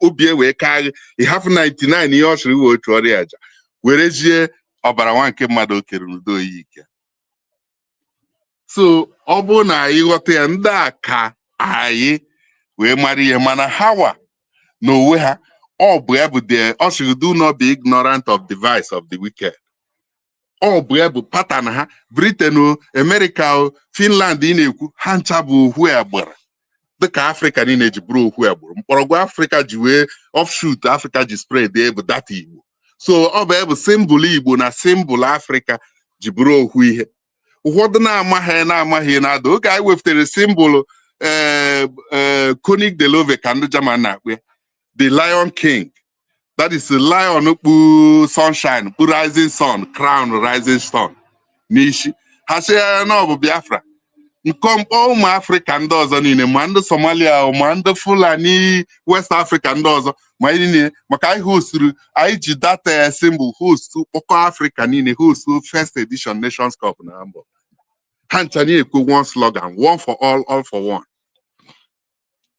ha jụọ m chefuo na ọ bụ Lion King bụ eji mara Africa and sunshine so ka ezika iji asị na ọ bụ symbol sọ ndị Igbo ọ Biafra mana ihe ọ ji arịjere unu ọ ji bụrụ the same okwu akwa ka ene na nwee mma bụ iji gosi unu na Igbo bụ mkpọrọgwụ Africa not just Nigeria so that Biafra solution bụ the only solution ga-eme ka anyị si n'oru afọ Biafra solution na-ekwe ya kwa unu ma na Germany solution na ihe mere ha si n'oru fụọ bụ na gana that extremist regime dictatorship carved out na DDR ndị nke a BRD Bundes Republic of Germany bụ the solution bụ gana freedom of speech and self-determination and one Grundgesetz that is one law equal rights and justice for everybody fairness and equity ya bụ ha na practice na BRD ndị nke si na ha like extremism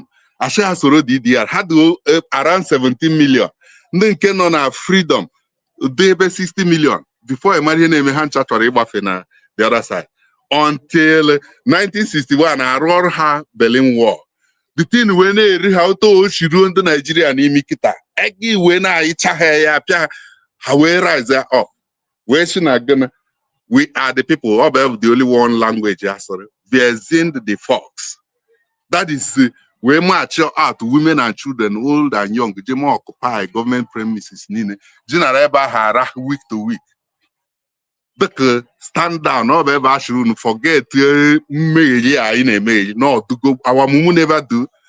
Here I kwesịrị ịdị na-eme onye ọbụla na-eprichiri 2027 election were mkumechuwe ihe anyị ga-eprichi bụ hashtag Occupy Nigeria 2027 ada agbakwali egbe ada anụkwali ọgụ n'ọwụ ma ụmụ nwaanyị anyị na ụmụaka ha ncha niile aba na State House niile ma Occupy ebe ahụ iwe amachi ma mamịrị na ọ bụ na-ewetaghị facility ebe ahụ shia na one thing bụ Tinubu nọgide ebe ahụ ma ya eme gịnị restructure na-wepụta anyị to our original foundation ebe ha si wofu anyị original foundation ahụ ka kekwere onwe ya maka mgbe ahụ ewere East Central Region wee Western Region wezie Midwest before eweta Northern Region. So anyị gbaa mbọ return to that region bụ ihe aka represent today ọ bụ ga-eme unveil patriotism me unveil gonna security anyị na-achọ because ewe patriotism ewe security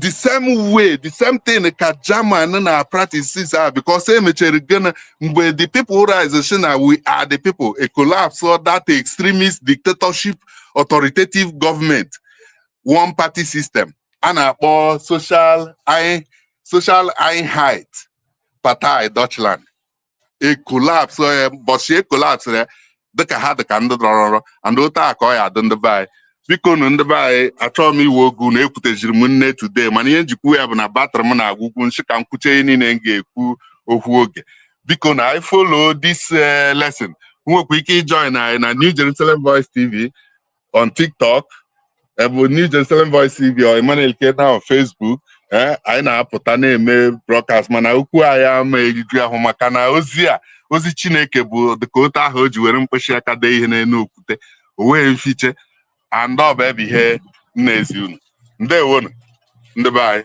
ndewonu maka anụ ndewo okwute o wutere anyị na batrị gị na anwụ anwụ because achọrọ m ka itikwu ọnụ n'ihe gbasara Tony Nnadi befe pụọ because abịara m nyebe oge ka ikwuchara nwobere ka ị wee tinye Tony Nnadi ka ị wee kọwa ihe a niile ịkọwara bete ekele ewezie nchaji ya ka m kpọghachi unu azụ because enwere m ma too many calls na-abata important m chọrọ ịzakwu now udo I know you nka wee atinye n'ọkụ enwere m ike ijoin demen ọ ga-adị mma biko anyị ga-ajụkwu gị ajụjụ tupu na ịbatakwa ọzọ ndewo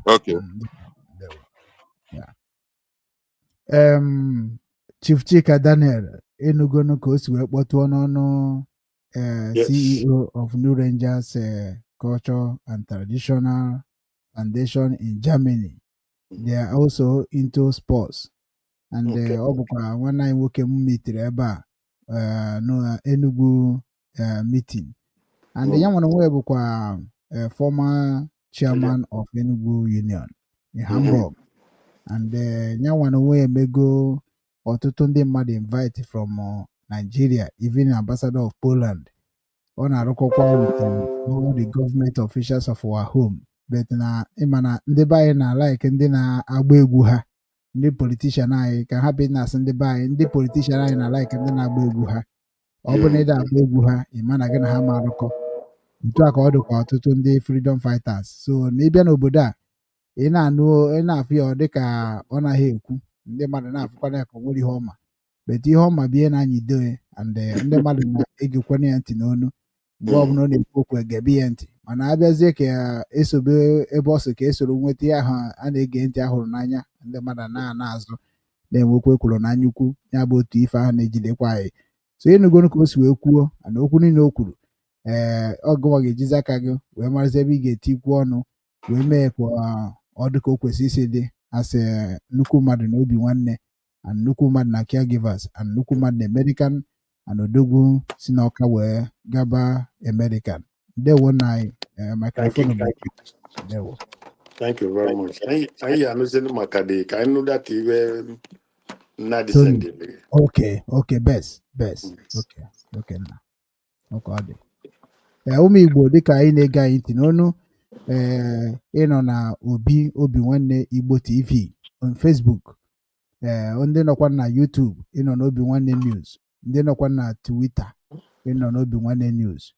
So na Obinwanne News bụ ebe anyị na-agbasa ozi ọma gbasara omenala Igbo na ọdịnala Igbo na njikọ nke ụmụ Igbo n'ụwa niile, na ife a ga-eme ka ala Igbo dịkwa mma ọzọ, na-agbaghị egbe, na-egbughị mmadụ, na-akọghọ mmadụ ọnụ, na-ekidnapụghị, na-anapụrụ mmadụ ihe ha n'ike, na-erighị nke mmadụ, na-ejighị ụzọ aghụghọ nara mmadụ nke ha n'ike. Onye abịa dis platform na-agbasa. Dịka unu si wee mara, Obinwanne ọmụwa bụ Okechukwu Ugwu Obinwanne nke ndị Igbo ka anyị arụrụ Igbo niile ọrụ. Abụkwara m onye amaju maka ashi nke dị na Nsụka n'ime Enugu ala Igbo anyị na-ekwu okwu ka ọ dịkwa mma ọzọ. Eji m platform anabata ụmụ Igbo na-ekwu eziokwu ugbu a. Dịka unu si mara, ọ bụrụ ọzọkwa platform ahụ unu ma before ka ọ bụ.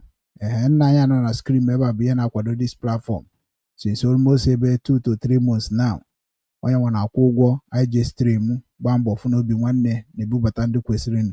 So anyị ga na-anabata ndị ukwu, na-anabata ndị nta na Obinwanne wee na-akpa nkata ka o ga-esi dịrị ala Igbo mma. Nwekwa onye ga-ajụ ya jụọ ya ajụjụ dịka o si wee dị Tony Nnadi.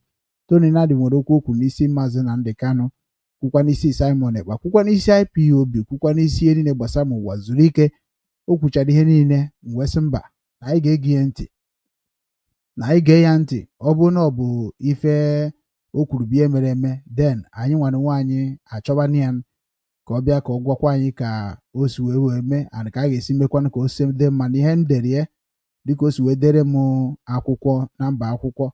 Ọ bịa na Obinwanne Igbo News wee kọmentị ya ebe m kwuru maka Simon na Nnamdi Kanu.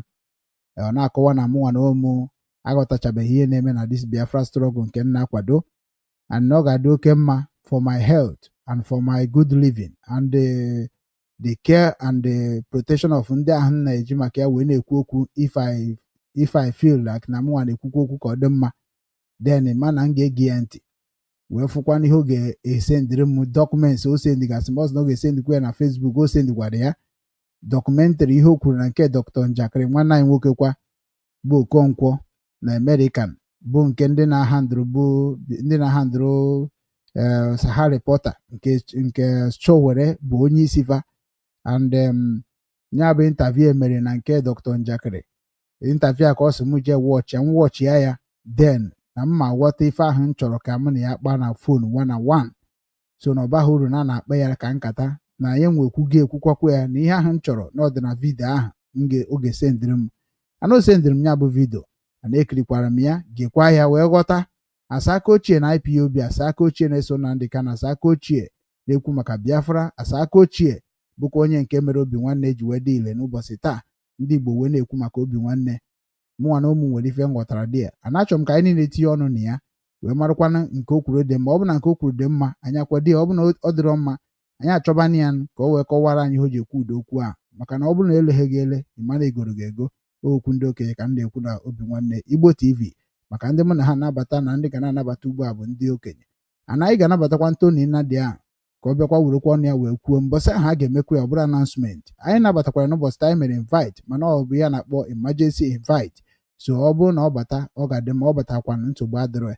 Mana anyị sendịrị WhatsApp, o gosibeghị na ọ nọ online. So ọ nọ online, ọ nọ online, ọ ga-ekirikukwa bata. Unu ajụkwa ha ajụjụ, mụ ajụkwa ya, chief ajụkwa ya, ụmụnne m nọkwa na ajụkwa, because na ihe anyị dịrị n'ala Igbo na-ahụ onye na-ebutere anyị nsogbu a. Maka na anyị chanyị na-ekpocha onwe anyị asị ka ekwana ka a ga-esi mara nke bụ eziokwu. So na anyị ga-ebido ofu ebe a n'ọnya ka Obinwanne wepụtara onwe ya, wepụtakwa platfọm Obinwanne nke nji wee tibe mkpu since 2019 iji mee ka Igbo niile bịakọta ọnụ ka mara ha ga-eme mgbada ka a sụọrọ ya n'ihe. Maka na a ga-amarịrị ebe mmiri si gbuo okpukpo ka e wee mara ife a ga-eme ka a chụọrọ ndị mmụọ na ndị mmadụ aja ruru fa ka ha wee marakwa na Igbo chọrọ ịdị n'otu ka anyị na-ekwu okwu ya. So ọ bụ na anyị nabatakwa ya, jụọ ya ajụjụ. So mana ka anyị na-atụfughị oge, ka anyị jebe na the video anyị nwa wetara bụ nke Tony Nnadi kwuru. So from the video ahụ ka ị ga-eji wee mee gịnị, wee mara nkata na kọmentị ị ga na kọmentị about the man, because na ya nọ ebe ikpe iyi. And o nwere ife m chọrọ ikwu before ntinye vidio a fụ onye ọbụla. Asa onye hụrụ Igbo n'anya, hụrụ m Igbo n'anya, fụ na Igbo niile bụ otu, na ịbịa n'Obinwanne ha na-akpụ ya bụ ofu obi ka anyị ji aga n'iru. ofu obi mean that na mụ na gị na-agbasa onye Igbo kwesịrị ịhụ onwe anyị n'anya. Ịhụnanya na-ebido na ikwu eziokwu. Ihe ahụ ịfụrụ na ihe ahụ ị chere na ka o si wee dị gị ka ị ga-agwa nwanne gị. Ị ma agwa nwanne gị nke na-adịrọ gị na ndụ, nke na-adịrọ gị n'ọnụ, nke na-adịrọ gị n'echiche. So na ihe eji mara ndị Igbo gboo bụ eziokwu ka ha na-agwa nwanne ha. Igbo ada eri onwe ha, Igbo ada ekwuje onwe ha, Igbo ada agbara onwe ha izu azụ ụlọ. Ndị agbara izu azụ ụlọ o ji wee bụrụzie oriji dịka ọ bụ omenala Igbo bụ ndị ọcha bịara abịa, ndị bịara nụ ka ha nọnyere anyị, ndị mbịambịa ka na-akpọ ha. So na Igbo anaghị agbara nwanne ha izu. Mana kịta na efuzie as na-ekeretiri ihe dịka IPOB. Mana ịbịa na IPOB a na-agba izu ihe a na-eme n'ime IPOB. Ekwesịrị na-agba izu n'ime ihe na-eme n'ime IPOB, whereby na-akpọrọ IPOB Indigenous People of Biafra, which in every indigenous supposed to know what is going on and what is going out and what is coming in the indigenous land. That is why I support IPOB in the name of restoring the love and the care of Igbo nation, which is na mụ agwatara ihe dị n'Igbo ya ka ji wee mepee ha na-akpọ nzukọ ndị Igbo na Ukraine, because na ama m na Igbo hụrụ onwe ha n'anya, mana ọ bụ ndị na-ekele m na ha bụ ndị ọchịchị na ha kpatara ego na-emebiala Igbo site n'ikpu ụmụnna anyị bọyị, site n'ikpu inye ụmụnna anyị kọntrakt, site n'inye ụmụnna anyị ọtụtụ ihe dị iche iche bụ nke ruru ha. So na anyị niile bụ ndị a niile na-ekwu maka ịgbasa Biafra na ihe gbasara IPOB na mụnwa believe na ebe a ka m ga-anọ pass the message so that na ndị mmadụ ga-ama nke bụ eziokwu, because enwere m experience of politics in Nigeria, and that experience m nwere abụgo m a member of National Youth Council. From there I can understand the right of the youth in Nigeria. So then otu akwa ka ọ dịkwa mụnwa na ụmụ arụgokwu ihe gbasara religion worker nke anyị na-akpọkwa CYON. So emego m experience to show that na ihe mere n'ala Igbo na mụnwa ga-akọwakwa marakwa ndị na-ekwu eziokwu na ndị ada ekwu eziokwu. So that is why we need to put this video, and ife na nkọwara unu mara na ya dakwado onye ukwu, ya dakwado onye nta, na ịbịa n'ala Igbo anyị niile bụ gịnị ofu, and that ofu ahụ bụ ofu obi. Ọ karịkwa ha na ya ịma na ịma afọ Okechukwu Ugwu. So ihe mere na IPOB ka anyị ji wee mara na enwere ihe ntụkwu nọ n'ime ya, and ihe ntụkwu anọ n'ime ka anyị na-achọ ka anyị vọpụta ka onye ọbụla nwere onwe n'aha Chukwu na ndị nna ndị ana. Onye ọbụla gee ntị.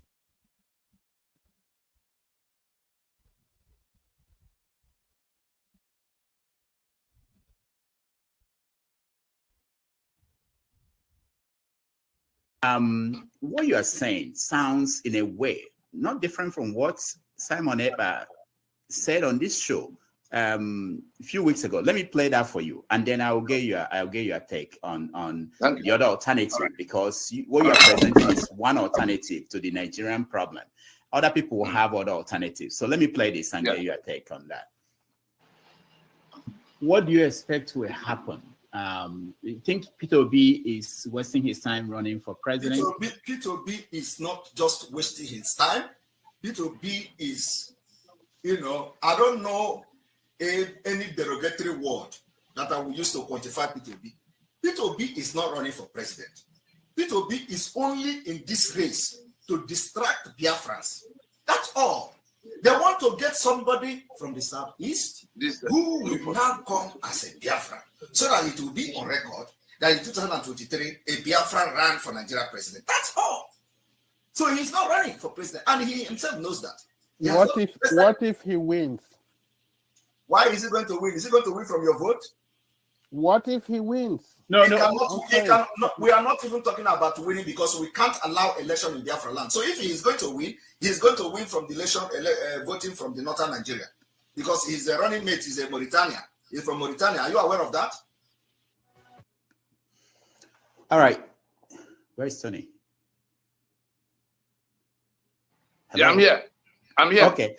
All right. So the thing is this, okay? People are looking at the country and they are feeling that things are not working. And the Biafran group, whether it's Nnamdi Kanu or Simon Ekpa, they also came to the conclusion that this is not working for them. And they are saying now there shouldn't be election in the southeast, and that in fact they're making sure that saying that people should stay at home during that election. What do you think about their own solution? They are also trying to find a way around these problems you mentioned. Yes. I will request those who are listening to this session who have the capacity to record, to please record, so that they can have their own independent record, having taken it live from where it was being said. Simon Ekpa and all of those who are running this Biafra restoration business are clear-minded criminals who are not in any way involved in the liberation campaign we wage. I repeat, Simon Ekpa and his SY principal, Nnamdi Kanu, and all of those who are doing one Biafra thing or the other, because we had engaged them. Ndị Igbo ndọma na-ege m ntị, ekenekwa m onye ukwu, kenekwa onye nta wee na-asị nke onye chiri ya zere. Dịka isi wee mara, ịnọ n'obi Obinwanne Igbo TV, nọrọkwa n'obi Obinwanne News. Ọ bụrụ na YouTube, ọ nọ na TikTok, ọ nọ na Twitter, ọ nọkwa na Facebook, mana ihe na-ekiri bụ ihe gbasara Biafra na ihe gbasara Igbo, na ihe a ga-emekwa ka Nnamdi Kanu na Simon Ekpa mezie ma ọ ka agbazie fonu ma ọ ka amarakwa n'ife a ga-eme ka ndị mmadụ matakwa n'ife na-eme n'ala Igbo. So onye unu n'onu ya bụ Tony Nnadi, and the video akịta na anụ onu Tony Nnadi dịka o si wee dere m edemede na my inbox kọwara m ihe dị na Biafra, wee sịkwa m si etu a wee mara na nsi otu a wee mara na onwe ihe m ghọtara na m mee invite ka ọ bịa ka ọ gwa ụmụ Igbo niile okwu, gwakwa ndị niile a na-eso Nnamdi Kanu ma ndị na-eso Simon ma ndị believe na political movement of Simon and Nnamdi Kanu, ka unu ghọtakwa denja nọ na iru onye aka o ji wee dee ife o dere mbụ ndekwara ebe a. This topic ihe n'anya abụrụ m derie, ọ dị na YouTube already, maka onwe ndị na-asị na na-edere m maka na publish me na Nnamdi Kanu, I think Nnamdi Kanu and Simon Ekpa WhatsApp group, so which is n'ihe dere ebe a bụ USB worldwide led by Mazi Nnamdi Kanu stroke Simon Ekpa. So on a WhatsApp group I can more publish there. So because ebe ka na publish ma ihe gbasara Ngozi Orobeze, ihe gbasara Biafra, everybody ebe ahụ dị nọ ka ebe a ga-asị gị na controversial. Ụfọdụ believe na ihe na-eme na the group, ụfọdụ believe na Ngozi Orobeze, ụfọdụ believe na oge nkeri. So some things na happen there. Some believe in Nnamdi Kanu, some no believe in Nnamdi Kanu, some believe in DOS, some no believe in Nnamdi Kanu. So a lot of things is happening in the same group that they made to become one. So that place can now publish that thing because ha need to join this program. Na ọ bụ na ha nwana nwe ha na-agwa onwe ha eziokwu, maka na ihe mme na mụ na ụmụ na-ekreti Obinwanne because ọtụtụ ndị be anyị na-eji ihe ha nwere wee na-emegide ndị be anyị because ha mana ha nwa bụ ndị isi na-conclude ifere na-eme ma nke dị mma ma nke dị njọ. So ebe ahụ publish ya ka nwanne anyị nwoke dere edemede, nwanne anyị nwoke bụ Mbaka Ejike 062 onye abụ ihe ji wee dee the number ya ebe ahụ. So also, I don't understand someone called our leaders criminals. Are we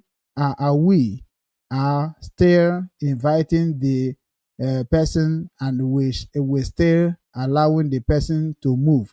Nya bụ gịnị ihe ọrụ ya kọwara ebe a gosiri that na nyanwa na onwe kọwara ihe a kịta na ụmụ ode ihe a ode so Nnamdi Kanu, ọ mara Nnamdi Kanu onye ọ matara bụ ndị social media. Because Nnamdi Kanu could that the indigenous people of Biafra love what they call debate. Because we are not in autocracy. We are in a freedom fighting. And a freedom fighting we are fighting, we say that we are going to fight it in truth and honesty and transparency. That is what we heard from Nnamdi Kanu before we joined. So now, if that thing Nnamdi Kanu said is not happening in that struggle or that foundation he imposed those words, then what do you expect people inside it to be? And what do you think that it is the reason why people begin to love Nnamdi Kanu and why the people begin to hate Nigeria Union? It is a reason, and the reason is clear. So when so he allow people to come on Obi-Wanne platform like this. Ọ ka iwe mara nke bụ nke, maka na ma gị nwa dere ede ma onye kwuru ekwu anyị na-eme unu niile invite ka unu bịa kọwaba ka anyị wee mara ebe anyị ga-akwado, maka na Obinwanne bidoro na gboo since 2013 ka m bidoro folobe ihe gbasara Biafra through Mazi Nnamdi Kanu. and I have evidence of what I can present to the government of the world against IPOB or in a favor of IPOB. And abịakwa n'ihe gbasara Igbo land and ihe gbasakwara whatever that's going on in the life of Igbo people around the globe, I am monitoring it through OBINWANNEM media. And that is why I am going to go to Nzuko Ndị Igbo today to present something like this, so that now people will know the truth and the honest and the transparency of things that are going on in this struggle.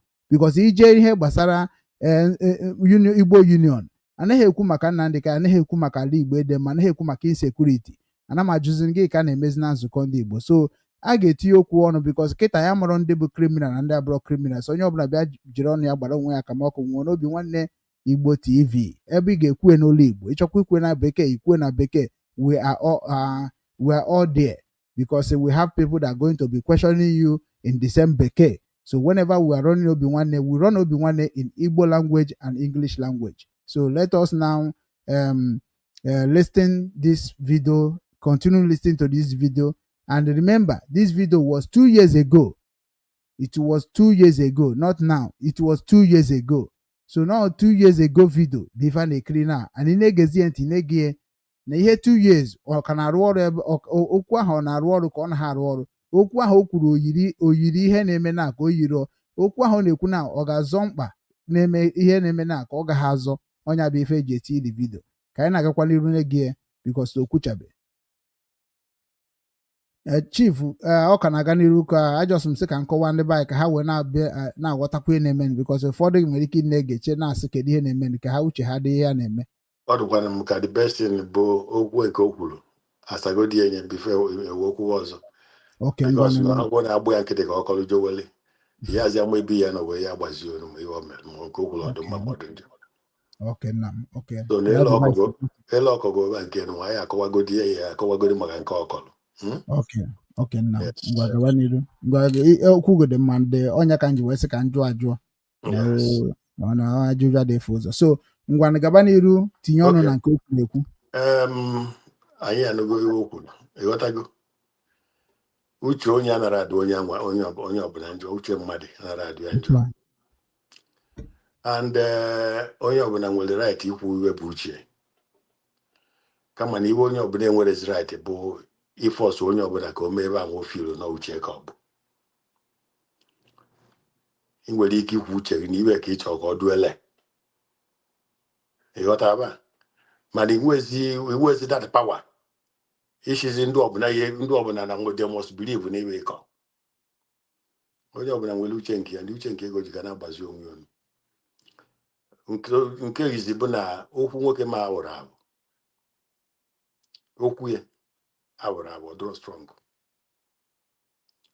Anaghị eji ararazi okwu elu ochi were eji arazi iwe. Ị bụrụ onye nwere uche wee gee ntị n'okwu nwoke ma onye okwu ya from mbido,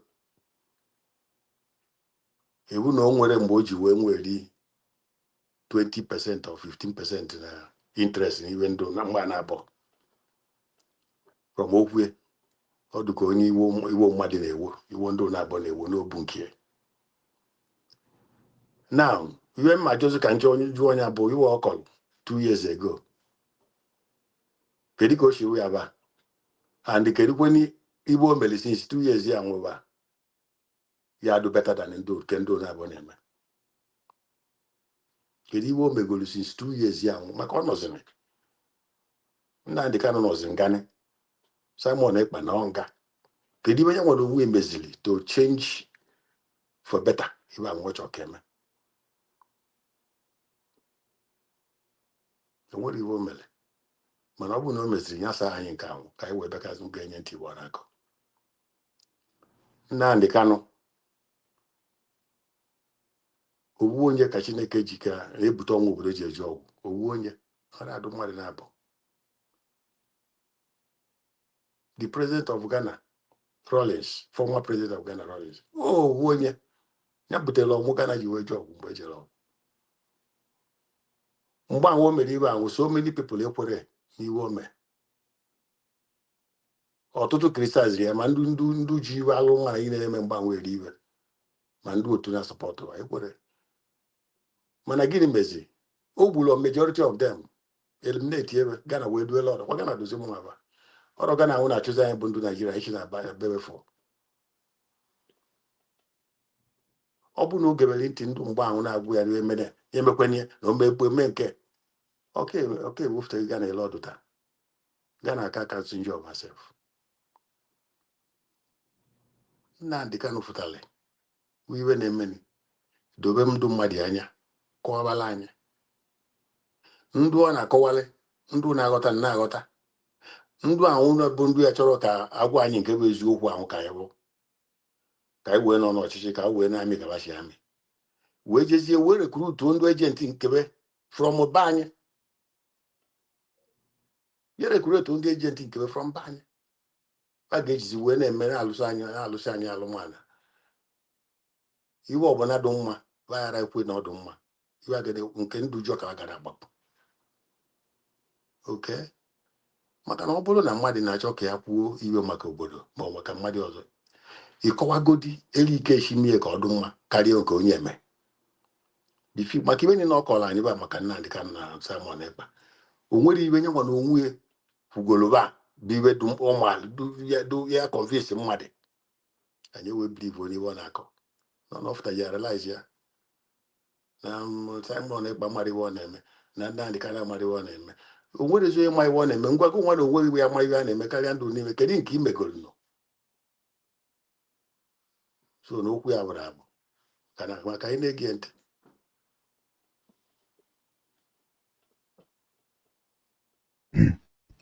ndewo chief ndewo ikwuchago and mụ nwere ebe mmemme gị interruption sorry enwere ebe ma agbaghị ajụjụ o gosi na okwu niile kwuru na mụnwa sokwa wee kwue maka na otu anyị ga-esi na-eme ya ka ọ na-ede anya ọ na-abụ nyanwa na-ekiri ya ka ọ na-aghọta ndị kwenyere n'okwu ya na ndị ekwenyeghị n'okwu ya ndị kwenyere na akọnuche ya na ndị na-ekweghị na akọnuche onye abụ ihe a na-akpọ midia bụ ebe ọbụla onye ọbụla na-abịa ekwuru uche mana isi ka ibupụ ya na midia ọ bụrụ na obi obodo ọbụla ka na-abịa ekwu maka obodo so ebe a ka anyị na-ekwu maka ihe mere na soshal midia na ihe anyị gere ka o si wee kpọtụ maka na ha jụba gị na ije goro n'ala Igbo mara ihe a na-emenụ fisikara ịghasị mba otu a ka ọ dị mụnwa so ọ okwu ọnụ Simon okwu ọnụ Nnamdi Kanu ka anyị ji bede ha n'akụkụ atọlatọl so onye ọbụla mara ha mara ohu ụlọ ọ ga-abịa gwana anyị ihe ọma about them and also nye anyị ihe kpatara nụ ha ji wee mee ihe a ha mere and also kedu ihe ha nwa na-emekwa n'ihe gbasara insecurity ihe a na-ewetara anyị na midia because ọ bụ na ihe a na-ewetara na midia abụrụ eziokwu ụmụ famili ya ma na-ekwu na ala Igbo na-enye nsogbu so na ihe niile abụ onye ọbụla ma na ala Igbo na-enye nsogbu mana nwe onye maka esi dozie so ndị wepụtara onwe ha ka edozizie gịnị mezie eji atazi ha ụta ahụ na-ata ha kịta ọ bụ ya ma ga-edozi obodo ya ha ga-emekwa ka udo dị ewerego ha na-abụ dobe n'ime unu ewerego ha na-abụ maka na ọ bụ na ewerego na unu ewerego ha na-abụ dobe n'ime ka unu wee pruvere anyị wrong and wrong a ka anyị nwere nwaanyị pụtara kịta na n'igwe si that na anyị ga na-ajụ unu nke gị nwa bụ Tony Nnadi dere m na soshal midia bikos ị na-afụ aka ọrụ ma ọ na ịfụrụ aka ọrụ m amalite na ya doorstep aka ọrụ m rutere doorstep gị iji wee kọmentị ya na Obinwanne Igbo TV anyị ji wee sị ka anyị bụrụ akụkọ ọgụ bịa so for me ebelieve m n'ihe chief kwuru I stand with chief bikos na ihe nji eso Nnamdi Kanu bikos of okwu ọnụ ya and ama mgbe anyị bidoro IPOB we was begging everybody to join and I had a force so ị join in IPOB a ga-akọwara gị IPOB stand for and kọwara gị rules and regulation of IPOB and how IPOB operate so ọ bụ na ọ dị gị mma irejista ọ bụ na ọ dịrọkwana gị mma udo and ịbịa na IPOB enwere usoro esi ekwu okwu enwere usoro esi ajụ ajụjụ and enwere usoro esi esikwa ndị isi so ihe ndị a niile was controlling so bet na onye bịazi na-asịzi ma IPOB ma ihe ndị ọzọ adịrọ mma then ịmazie na anyị ga-ajụzi n'onye ahụ kedu ihe ga-adị mma na kedu ihe o mekwana kemgbe anyị na-ebekwa n'akwa ka enyere anyị aka site na ihe ndị Naijiria gọọmenti na-eme anyị so which is na onye ka ndị wee kpọta chief ka ọ bịa ka anyị tinye ọnụ na ya n'oifugokwana ka o si etinye ọnụ so ihe o tinyere ọnụ nwa na-akwado ya ogologo kwado ọnụ ka mgbede ka anyị na-egekwe ya ntị to ask them very basic questions and our interactions with them that ran over a number of years left us with only one conclusion, that these people are not at all interested in anything that might even remotely lead to any kind of salvation or liberation. And what are those issues? What are those issues? What is the meaning? If I were to ask you, Rudolph, what is the meaning of Biafra restoration? You were in New York. You were in that town hall in New York where I had to pull up one of the professors. Our people, our diaspora people, our Igbo people in the US should listen carefully, because in the days ahead, it will come to when we begin to call names of people who did what. You see, on the Nigerian stage, we have been very cautious, very, taking every care not to call names of people who did the kind of things that will make people stone them if people were to know even today. Some of the people that have been followed around. And so you were there in New York Town Hall. Chief, nke o kwuru kịta na aso if to say na ya nwana onwe ya ji evidence of ndị mere ihe na-eme na be anyị that na akpọba ha afa, that na ya nwa ga-akpọ afa, ana ọkpọ afa ịma that na ndị dị ka anyị nwa bụ ndị aka ịdị ọcha na-eti mkpu n'ụzọ eziokwu ya nwa fụkwara m wee bịa sị na m nwa na-eso na ndị na-akwado abụrụ ndị m kwesịrị na-akwado, na m kwesịrị ịkpachapụkwa anya bifo nkwadokwa ndị ga-egbu m. So na ife ndị a niile o kwuru kịta na so na ọ bụ na anyị chọpụta na ndị a niile bụ ndị buru anyị ụzọ na-ekwu maka Biafra, na ha na-edu ha anyị ụzọ, anọghọnwa dịchere anyị ebe anyị jere wee nwee ọtụtụ ọnwa anyị nwụrụ, na ndị dịka anyị na-ewezi iwe kịta na nwere ike stone the people to death. So ọ bụ na akwuo ndị na-akọ ọsọ those things, ọ bụ that na azimi kịta na aka Nnamdi Kanu dị ya, aka Simon dị ya, aka Wazirike dị ya, aka ndị a na-eti mkpu Biafra dị ya. Ajụọ gị na kedu ihe ị ga-ekwu na ọ bụ na gị nwa na-asị gị kwube kịta George Bandi a, kedu ihe ị ga-ekwu maka ihe ekwu n'okwu o kwuru? So jide uche okenye na okwu okenye wee kwuo, because na ihe a bụ ihe na-abịa n'iru maka ihe gbasara ndị Igbo n'ala Igbo n'ụwa niile. Anyị na-ekenekwa Stone ịnachitekwa azụ. So ka anyị nye chief platform ka okwu okwu maka ihe gbasara ihe okwu were ekwu mbụ Tony Nnadi. Yeah, yes, Nnam, thank you. Look at kwuru izizi okwu nwoke m abụrụ ahụ, ọ ga-akọwara na anyị okwugo maka Nnamdi Kanu, Nnamdi Kanu nwere iwe na nwere ụkwali ajoweli bịa na Simon Ekpa kwali ajoweli. Ọ na-eme ine na ọ na-akọwara anyị na o nwere iwe dị mmanụ ya arụba na-abụ. Ọ na-akọwara anyị na o nwere iwe dị mmanụ arụba na-abụ. Ọ na-ekwu n'ọnụ ya ma ọ bụ niile ga okwu ntị wee na-agwazi gị na ya yi avọghịte ya ba onye ọkụ abụ ọzọ ya ekwula anyị okwuola anyị Nnamdi Kanu kwuola anyị Simon Ekpa wee na-ekwu na o nwere iwe na-emedu mma. So na-egwu nwa na onweghị asị mmadụ ga-ama ihe basị isi 2 years nwoke m kwuru okwu wee luo taa ma o nwere iwe dị nwa na Nnamdi Kanu mego ọ bụgodoro okwu ọnụ o kwuru ma advice onye ma o nwere iwe dị nwa Simon Ekpa mego ọ bụgodoro okwu ọnụ o kwuru ma ọ bụ actions o teke. Ị na-aghọta? And ebe ọ bụla ya nwa na onwe nwere owuke mkpụrụ ibe ọya eweta na ọdụ mgba ndị omego, kedu anyị na-egeri ntị? Onwere anyị na-egeri ntị maka na ọ chọọ ka anyị ga-enye ntị mana anyị agbagodi na anyị na onye nwa na mgbe fudu mmadụ eledo ya enwere ere mana nke duele iwe dujọ duele ọ convince ezi anyị n'ibe ahụ du njọ mele, ọ convince anyị n'ibe du njọ Simon Ekpa mele, ọ convince anyị n'ibe du njọ Nnamdi Kanu mele na ala Igbo ahụ. Anyị eweche enyi wee tụgharịa anya na asị ndị Igbo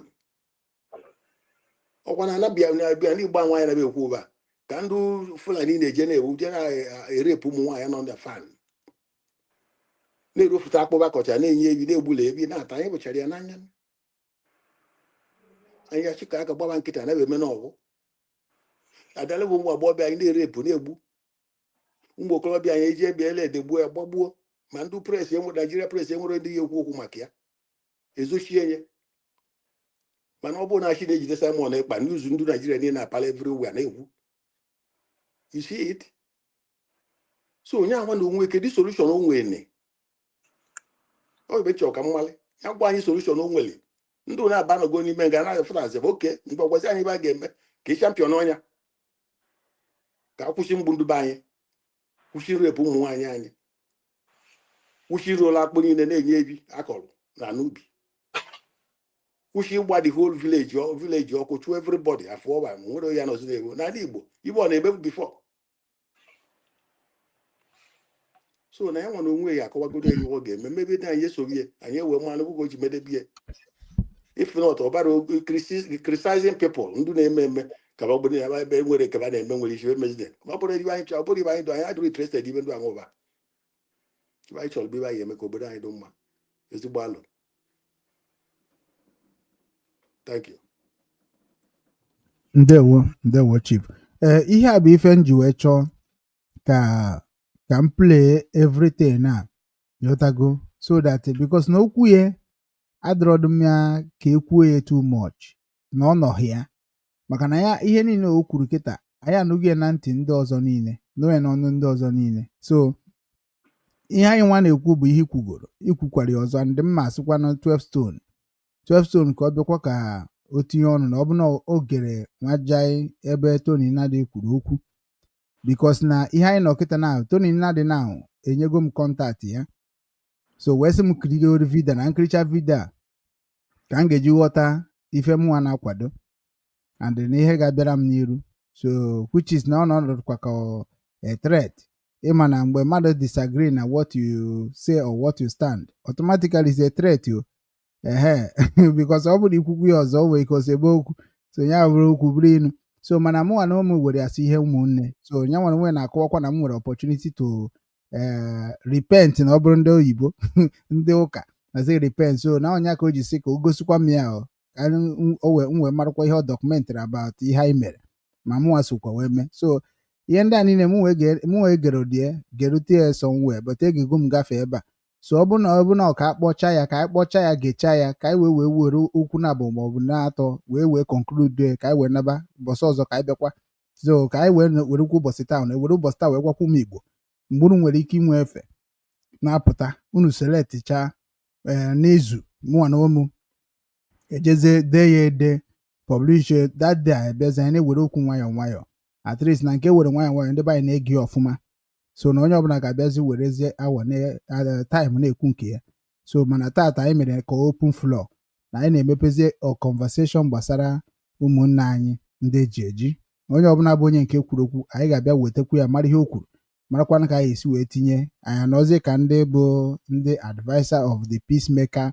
of Biafra restoration project so okwute ị na-achetakwana ọzọ were nkenke wee kwuo ihe gbasara Tony Nnadi na ọ bụ na ime ya and ọ bụ na ifugo vidio na ikirige na igege then ime ka anyị mara ọ bụ na igebeghị ya okekwana ihe ị ga-eji kwuo okwu ma ọ bụrụkwa na o nwere ihe ejikwu okwu ka anyị wee mee gịnị ka anyị chịkọtazie ịma na ndị nzukọ ndị Igbo na-ekwu okwu n'ụbọchị eme emume n'ụbọchị taa so automatically ị ga-esikwa opportunity a wee gwakwa ndị Igbo niile nọ n'ụwa niile na ndị Obinwanne gwakwa Chief Chika Daniel ma ndị caregivers ihe ndị nzukọ ndị Igbo na-eme because na oge na-adịghị anya anyị ga na-ajụcha gị ihe dị na nzukọ ndị Igbo and ihe dị n'Enugu Union and ka ihe niile si wee kwụrụ nwekwara ebe unu na-enyere ndị Igbo aka nwekwara ihe ndị ahụ niile uru that union ma ihe ndị ahụ niile na-abara ndị be anyị because ọchịchị ga-ebido n'ebe ị nọ na ọ bụrụ ọsọ nsọ ebe onye ọzọ nọ because anyị blame go ndị be anyị too much so anyị kwesịrị iji aka anyị tax onwe anyị ma onwe anyị ụta so ị na-abịa na-akọkwara ha ya na nzukọ ndị Igbo wee na-emekwa ka anyị marakwa the value of that and itinyekwuzi ọnụ na nke Tony Nnadi mee as na iji achịkọ okwu achịkọ ka anyị wee bịazie na nchịkọta ndewo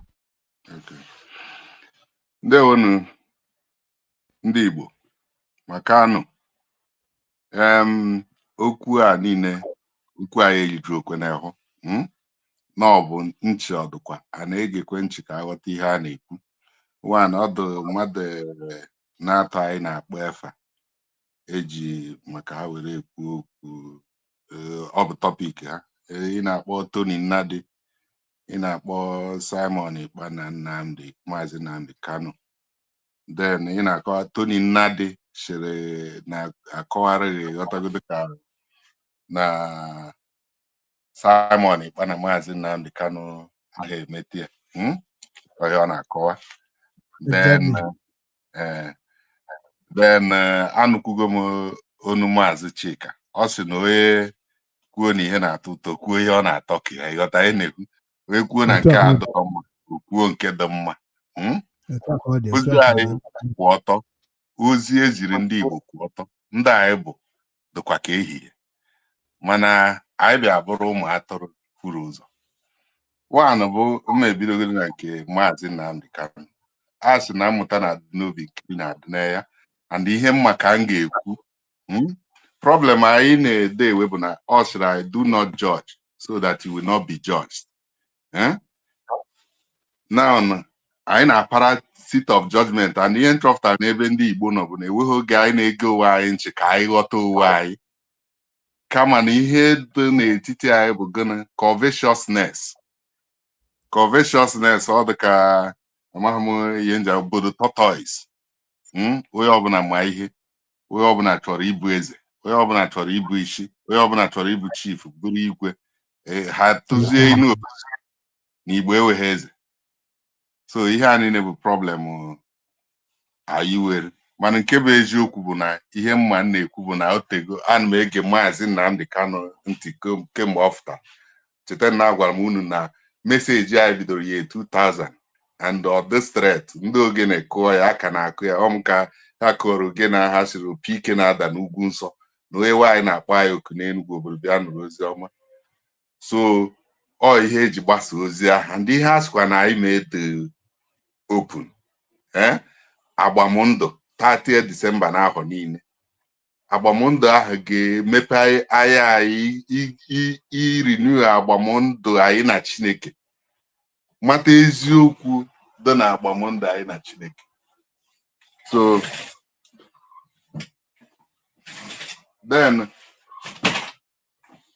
kemgbe ahụ 2012 ka e bidoro IPOB. Then awọchigo Maazị Nnamdi Kanu. Ọ bụ na m afụghị ebe o ji egbe ma ọ bụ see foto with AK-47 ma ọ duye ndị IPOB ha jee Benue, Abuja, Lagos jee kwafuo ọbara mmadụ maka ọbara niile dị equal. He created them equal. Human being ma nwoke ma nwaanyị we are equal. Sọnsọ ebe ha echejiri hierarchy bụ na bond ahụ, bond of matrimony, wee ebe ọ ji tanta na iri ime ya oche ọdọ. So ahụbeghị m ebe o mere. So nde ihe m ga-eji kpee terrorist. Then bondage Nigeria, unu na-afụ ihe a na-emebi ihe mmụọ and onye na-eyo isi a na-afụta. Kemgbe ihe a bidoro enweghị any due process, judicial process gara na Nigeria. One bụ na proscribing IPOB bụ kangaroo court injunction. Ụmụnne m na unu na-abụ kpọrọ onwe ha South East Governors jere wete unu maka esi ego justice Nigeria. Ewete ya were ya proscribe ma nne ha ma nna ha ma ụmụ ha ma onye ọbụla. Na IPOB bụ indigenous people of Biafra bụ terrorists. By extension ishi na ndị Igbo niile nọ n'ụwa niile bụ terrorists maka enweghị onye edere IPOB n'ihe. Exactly. IPOB zara unu niile. Then common wisdom adịghị ikwere ụka tiri iro wee dịrị Disemba na-ede ezowe ọda ezowe obu ya ọda ezowe mission ya mana ọ sịrị let the downfall of the leaf on our life to live be a warning to green ones. Let Muhammadu Buhari na dream ya niile ihe na-akpọ ya Goliath of the Arab chief. Afọ ọbụla mkpọrọ onye ma na ọ bụ reference eyegoro ya na spiritual. Ọ chọrọ Arabization kwuo ya ha na gịnị na ya dream ya bụ ime impose Sharia culture na Africa niile na Nigeria niile. And ebe a ka ọ na-aha ma ọ bụ ebe o ji pụta mgbe ihe ejiri ka na ndị otu ya under good luck jere mere ihe na wee chọọ ịkwụsị madness a na-eme exist na Nigeria. Mee ya under few months. Buhari jump out na any attack na Boko Bandits will attack on the north. North had are confused, but right now Chineke atọn go the son of the enemies. So the center cannot hold. Now north why me go attend the program over 50 or 60,000 Nigerians so no akpọkọtara ma ndị Fulani, ndị Hausa, ndị Kanuri, ndị Yoruba. Ọcha ha dịka na-anaghị ebe ahụ ntị mụ abata gbaa ha mmiri oyi n'isi. Enweghị onye ha ọzọ mepewuru ọnụ kwu okwu tilaghachi ebe ahụ. So mission ha dị very clear and mee with actions 8 years ahụ ọ nọrọ megide advance mee Benue shut up ọtọ m begidere ekọntịl because ọ bụ ndị ihe na-emekwe ndị chimpọchinchi. So there's no basis ị ga-eji shi na Maazị Nnamdi Kanu one oge ha bụ ndị Nigeria shi na ha bụ ihe na ọkwa ha jere kidnap kwa ya after ụmụnne anyị betrayal ahụ abịa python dance gbagbuo ndị agbagburu mee escape mysteriously then bịa na-ekwukwa okwu na redio agwụ billions of mana ka ndị obodo a ji emede maka ha mana anyị bụ move ịghọtago and ndị ha na-use to maintain that leadership bụ ndị akpọrọ slave managers ịghọtago ihe niile ị na-ahụ ha ga na-eme dịka action salute a craving to be relevant ihe David Umahi na-eme craving to be relevant ọ bụ ebe action ahụ o mere mgbe late Muhammadu Buhari kwere ya na wike nkwa na ọ bụ ebe the next King David of bondage Nigeria kwekwuo wike ọ bụ ebe o ji shi na ya ga-eji last blood ya for counter ESN instead of unere ya ndị West otu ha na Moteku na Sunday Igbo ji wee mee dozie obe anyị ha jewe wild goose chase anọ kịta wete the same script 101%. Yusuf Boko Haram unu chere na ha na ndị politics ọ bụ oge nwanne m nwoke Onovo bụrụ inspector general for the first time visit m office ya na Abuja ọka na-akọrọ na dide m batara office ya ngwe ihe m hụrụ na vision m hụrụ na plane na scripture na ya gwara m maka na iji inspector general ahụ ga-eri aka ọ ma rie ya ka during that period ka ha chụwara Yusuf chee na ọ bụ egbukwe Yusuf Boko Haram akwụsị ozugbo akpọfụta Yusuf n'oke efe na ugbue otu a ka ha ji achụ mgbe ahụ ka Boko Haram ji multiply ya radicalize ha na mara the bad nature of Ghana crisis ha na-create crisis bụ endless crisis ka ha na-create because no bụ within families ije na north east the family nke a na-eje egbu ndị nke ha maara onwe ha and ịfụta ịkwatu ogwe na family ya a na-atụghajiri aka n'ọkwa onye family ndị abịa kwatuo dị unu ma anụ ka o si adị mgbe anyị ka na-ekwu ya na sọ ọgwụ na-achị na-eji ọgwụ egbu maka anọkọta mmadụ wụ achọwa egbudo achị n'ọpụ ya agburu papa ya o create everlasting enmity with those families. Now the same thing bụ ihe na-eme na ọkaigwe na ọlụ so anyị nọrọ mmadụ echi mmụọ ndị ụke anọghọzi akwụkwọ ekwuketego m okwu John Nwodo bụ former president general njụọ ya asị mụ na ya na-akpọ anụ ọfụma kọdị ọkwa ezigbo mmadụ ọ na-ege ntị ọfụma ọ mụ na ya kpagidere till the last point mmadụ na-aba dịka Maazị Nnamdi Kanu na ike ekwere mmadụ ji wee banye ebe a ha nọ taa and ihe mere ha ji banye ebe a ha nọ taa bụ gana aha anụ ndụmọdụ maka ọ sị na onye ụwa ka njọ bụ onye na-aha anụ ndụmọdụ ka m gburu ọgụ Nuremberg ahụ ọgụ iri ji Nuremberg bụ mụwa bụ okwute iri na ebu na agwara m nọ divine encounter ọ kpọkọrọ anyị ọnụ iji gosi anyị ihe oge eriri mụwa bụ okwute iri na ebu nọ n'etiti Kanu nta Kanu Waneta Nnamdi Kanu amabụghị m na ọ bụ Waneta till that day mana anyị nchatoro na Munchi ọ bụ ebiapụta m na-ekene m wute ndị Munchi ndị ọzọ kwụcha ngaji na-eke mụ na ya na-ekene ọfụma ekene vuru ekwere mmadụ na moto kwụsị n'ihe anyị ọ gbaghịtakwa mụ na ya na-abụ n'eke iwe ọchị foto izizi ahụ esere ụbọchị emere ya Kanu na-achị ya ihe a na-eme na be anyị ọdụ unu ma na-erepụ ụmụ anyị ajụ na-eje ugbo enweghị ihe unu na-eme banyere mụnwa maka ọnọ m na-eke taa nshi anyị hafụ anyị banye inside the hall onye nwekwa ihe ọ ga-ajụ ọjụ now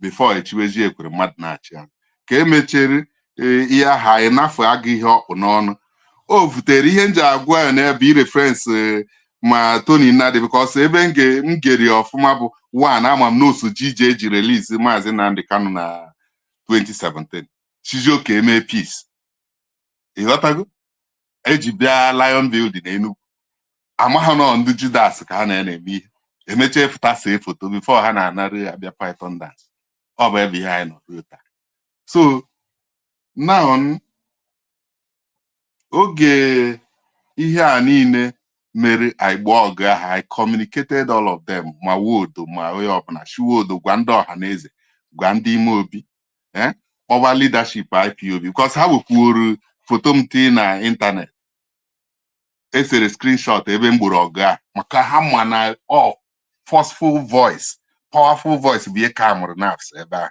ha hụkwuru ya ọdụ na vidio I come over ekwere mmadụ dobe ya na garage ọ nọ more than 1 hour something before ndị German police bịa ma tụga bụ foreign minister nọ na moto tinted ya nọ na-ekeke ọma m na ọhụnugo m n'ihe na odie assistant ya emetu m ya ka ọsụm gwa ndị police ka a kpọbata ya na moto ngwa onye isi ndị police ọsụmba na moto nke ha emechie were moto nke ha bụrụ ekwere mmadụ anyị jikwa hụ ya na Hilton ebe a so wee na-agwụ ya mee need ko ya asịrị gbara ọtọ ji echu ya maka na oyiso na highest ranking Igbo politician na ihe unu na-ata bụ national cake of blood then ihe a kpọrọ anyị ma ebu pike ahụ na-ada n'ugwu so anyị bịa agbamndụ ka anyị cheta nsọ ọbara because na ndị German sete nsọ ọbara reject ma Adolf nwoke dị ha jee ya adahazi efe n'obodo a ọ bụ ya bụ na the land kill mana ifulefu ndị Naijiria na-amụ ọkụ Chineke ebe a kacha eme noise pollution n'ụwa niile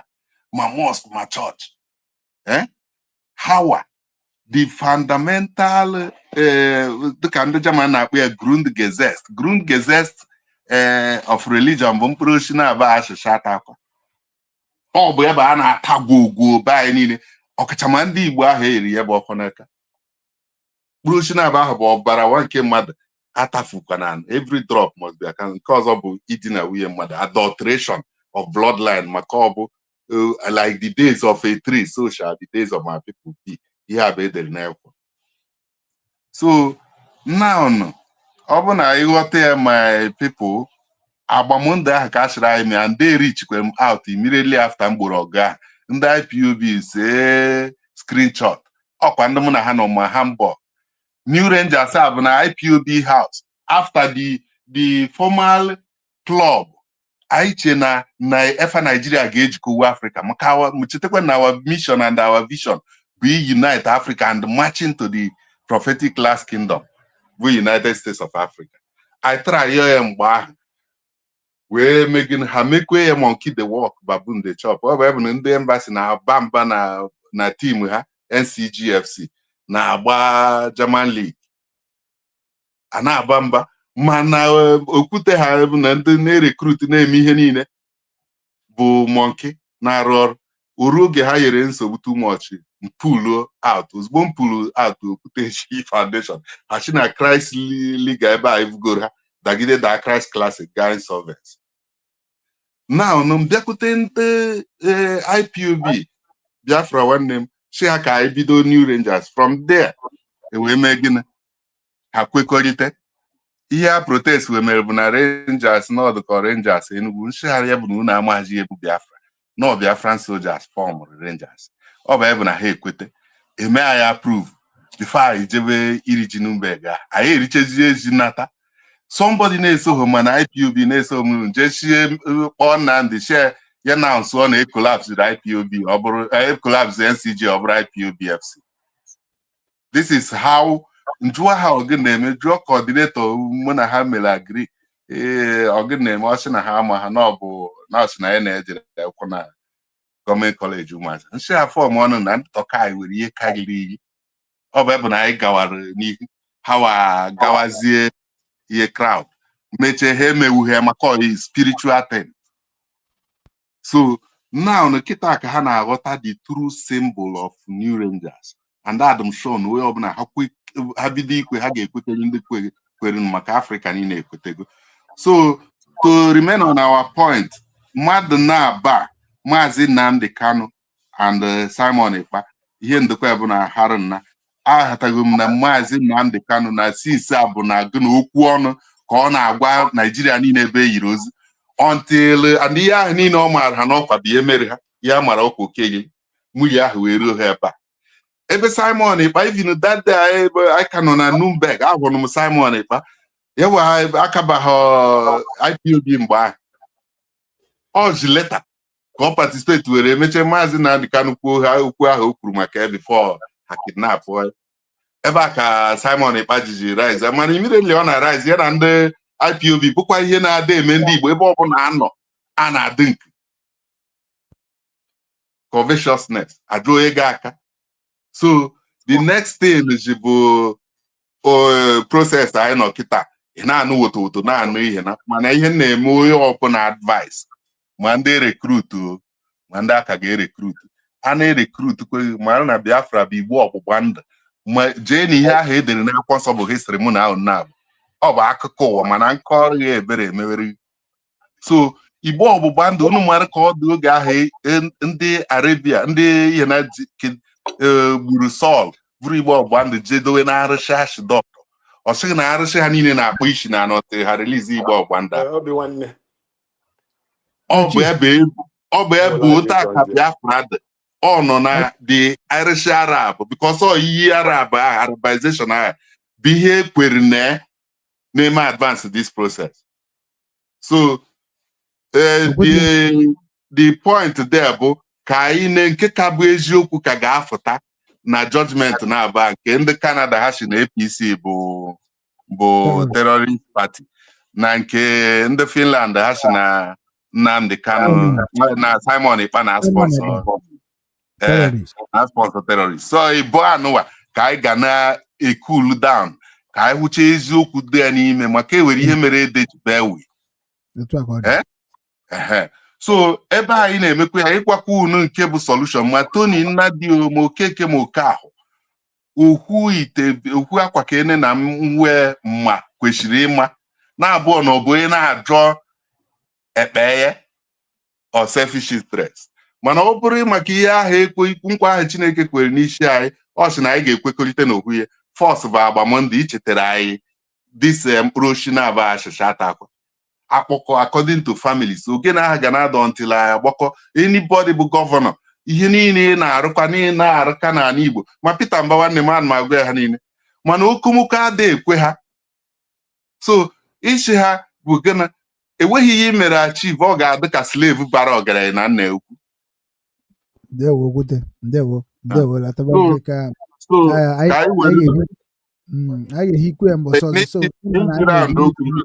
Ka anyị were ya nụ ihe ọ gwara another process bụ ọ sịrị anyị atụkwa egwu bụ ndị Biafra dịka BRD mgbe na-achịrị anyị na-erunere ya German ebe a ka a ga-ekolapse Nigerian dictatorship system a now ma ọ bụrụ na ndị region ndị ọzọ anyị na ha wefuru original foundation na-enweghị ihe na-esere anyị until ndị ahụ those village things ndị ọjọọ a na-ahụ nọchi na ọ bụ ya bụ ndị we Nigeria kịta wee fụta wee teghachi ndị ha confess ga-ataghachiri. So n'ihe ọ dọrọ those regions bụ ichegheghị otu a leta Obidaya Melafia gwa ha bịa mee unite ya mee embrace that Biafran solution.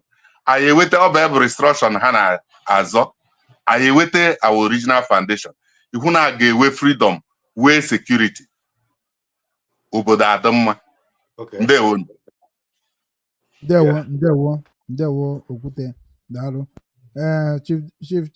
Chief Daniel ngwana onwe ihe chọrọ ịjụ ya ma ọ bụ ihe chọrọ itinye o nwere iji nchọ njụ ọ bụrụ ka ya ka mma ajụ pese maka na ọ bụrụ ya bụ onye kwụfụtara pafụta anya bụ ịghọtago. Anyị na-echekwa ndị ajụ m na-ejele bụ Nnadi nwa anaghị ekwu okwu ya na-akọ a na-apụli line voice ya ana m ajụ na-ejele Nnadi ajụ nwa na-agale kedu awa nwoke m nọ na Canada nke this Dr. Gini ọkwa Dr. Chidi. Dr. Chidi, yeah. Yes. With the roof on. Ma kabara bụ ndị Igbo. Kabara bụ ndị Igbo anyị. Ndị do against Simon Ekpa na ọ na-use force. Ya n'Igbo. Ajụ m today mbụ. Ele nwa ọ bụ na ndị Fulani. Mali na o nwere part of Imo State discovered mana which is ndị Fulani dala aja from Nigeria and from Mali wee nwata Nigeria which river je Ugwu na-ebu But when I chose everybody, I from the community not there, I will take over. And also, we also don't want to achieve busy more any. When on more when I chase you when you be uncalled, we won't more we rape. Okay, this solution of one over to stop it. Ndubanya one be able on daily basis. Okay, this solution won't do to solve that problem. When I best na Bunduban. Kabana kowala anyị na ọ bụrụ na abịa Mbunduba anyị ahụ bata na onye ọbụla chilaka achịkwa ka ele a na-egbu Ndụba anyị onye gburu ojoweli. Then ndị Nigeria government, ndị polisi na ndị amị na Air Force niile ba ye use wela abịa na ya ba n'Igbo. We bịa na-agbu ụmụokolobịa anyị. Kedu plans ndị ya bụ their best plan solution anyị ibe a ga-eme ka ndị Igbo na-ebezide na-eme ibe dị n'ala Igbo. Alles gut? Yeah, good, Papa. Ich gehe dann.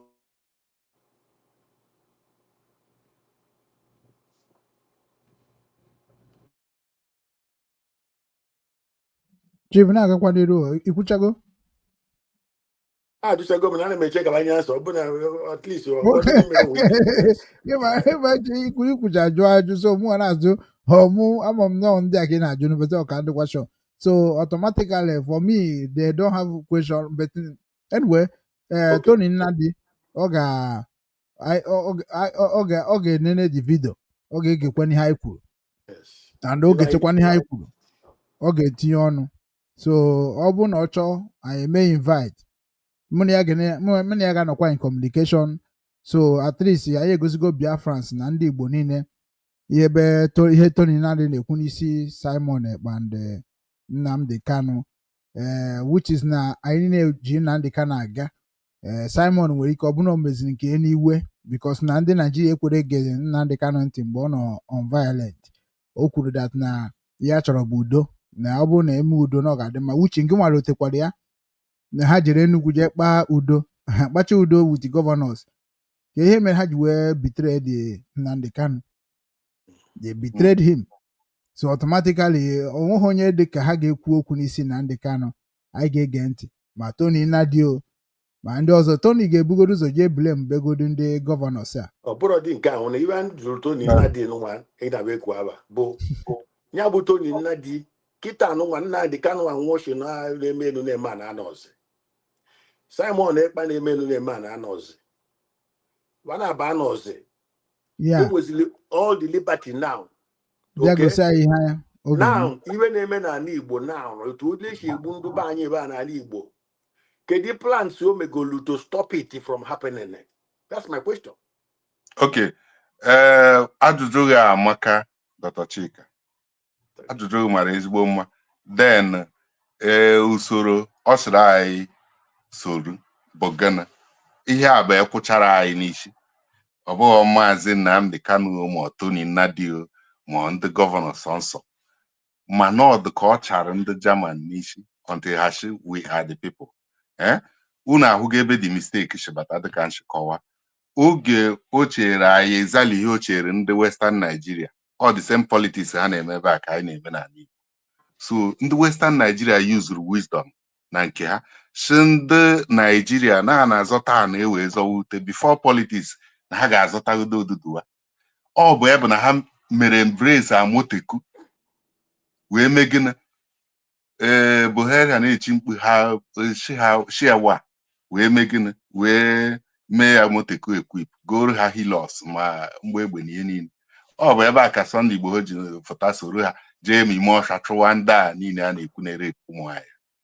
Iwe wee Goliath mgbe ọ pụta otu ahụ ejijekwe Python dance be Nnamdi Kanu ka esi jee Python dance be Sunday Igbo ha. Ọ gbafu ọsọ ka ọ gbaba Benin Republic, ndị Benin Republic jide ọkwụnuhu ka ndị Yoruba n'agbanyeghị na ha na-eme the same politics anyị na ndị Nigeria na-eme. Ha were one voice shi Buhari mmadụ awakwana awa, kpọọ ndị Benin mmadụ awakwana awa touch the guy. Obasanjo sotie on ọ bụ ebe na court Benin Republic hafụrụ the guy ọ nata Bremen ebe a. now ihe ọ require ka anyị mee bụ ihe ndị South East kwesịrị ime before David Umahi ọchịchị o wetara anyị o jiwa arụ coastal highway to heaven, and ihe ọzọ dị mkpa bụ 2035 ọ ga-eje bụrụ King David bondage Nigeria.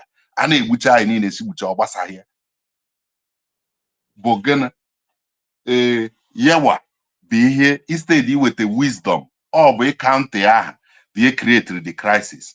Mana ọ bụ na eji wisdom shimba nke a bụ nke anyị is ESN bụgodu the name, and gwa these 5 people ji constitutional power. Nnamdi ejighị constitutional power, mana ha nọ ebe ahụ ọ sịrị wuo bita that man ifere buru nke gị baa na infidel na ọ bụrụ na ị nọrọ abịa na-erepu nne gị na-erepu virgin adagwaanyị niile n'ime ha do thousands of time ha amụfu demonstrate che ije America jesi oyibo. So anyị soro usoro a from now until 2027 prepare the mind of the Igbo family. Ọkwa anyị na-ere uwe anyị ihe na o dowere anyị blessing na course na aka anyị na-eke gosi anyị ụzọ na ọsha light na darkness nke sọrọ anyị esoro one nke anyị kwesịrị iso bụ nwere onwe anyị ahụ. Ọ bụrụ na anyị gwa ndị gọvanọ ewere ndị na-agwara ha okwu ha anụghị anyị ejeme occupy gọọmenti house ịgwa ha bụ gịnị ụbọchị kpọọ all those factions 30th December bụ gịnị World Igbo at Peace Accord anyị agba ndụ then akpọpụta renew ESN Eastern Security Network not agitation for anything because Biafra bụ divine purpose ọ ga-take native effect unless ma ha chọrọ ibu oru forever. That's a good one. That's a good one. You got that? Yeah. So anyị agba mbọ taa ndị ifewa na ọ bụrụgodị na abịa separate criminality from the real nchekwa obodo ọ ihe na-eme n'obodo na Yoruba land. If not Yoruba ọ bụghị anyị ka ndị Yoruba ha na-eme ritual eme hafụ 99% anashigbu wee na-egbu ọbara mmadụ na-eme ritual ere ọga. Ịghọtago? So mana anyị bịa na Yoruba land separate mana na this criminality na-emevu exist. Mana ndị politician anyị niile kpokọtara ihe a niile just ka e wee ihe dog bad name to kill him maka na anyị che na Biafra rise kwa maọbụ anyị na-akpọto our original foundation how are they relevant. So biko anyị focus ịfụ ọha na eze amaghị m onye nke nyere president general mana agwavu m wodo ya gwa ndị ime obi agbamndụ a bụ the only solution ga-akpọkọta anyị agba ndụ mara na ọbara nwanne gị ma ọbara dị nsọ ịhụ na ihe ga-agbanwe be anyị wee kwekọrịta na one security network akpọchie volunteers ndị ọbụla anyị mekwere gọvanọ onye ka bụ gọvanọ now anyị ga-emekwe ha occupy isi ha mandate ndị the same way ndị German people German folks shira we are the people na ihe ha chọrọ bụ the fall of Berlin Wall anyị ha mandate na ihe anyị chọrọ bụ that dictatorship ihe ọbụla kwetere anyị na-ekwe since 1914 na bondage Nigeria na anyị na-akagbu ya na-anaghachi back to our original foundation ahụ bụ ihe anụwa akpọ Biafra akpọ Oduduwa because all the same people. Yes. Ihu na freedom also na when the captives were brought back to Zion they were like those who dream. Ndị nke be anyị ndị extremists had more wicked than ndị mana o ruru oge the people who mere occupy they were forced secretary that one party system can eme address ha na-ajụ chi ha kere ka ha jewegodo na ga-eji wa settle asị mba na until agwa ha na mgbe that wall ga-fall. So the man ya na ihe na wete news na gana these dictators have been forced to surrender. Ana asị ha ihe ha date mgbe ha ga-ebido cross that wall ha tiri ọsị ha okay no bụ immediately because na the dictatorship government that surrender go all process a ka anyị ga-eso Igbo ka anyị hafụzi na confuse owe anyị na-enweghị onye na-adrọ ihe nke ụwa vu ya na mmụọ. Ndewo. Thank you very much. Ndewo kwutiri na abụọ the 12 stone odogwu enwere onye commentary something na Ben na gị ama m ihe ọ commentary but ọ commentary something like 12 stone you are not from Kanu culture de Kanu but Agwu Agwo, there Agwo, because you born in Agwo, so you are my brother. Na Agwo is my location.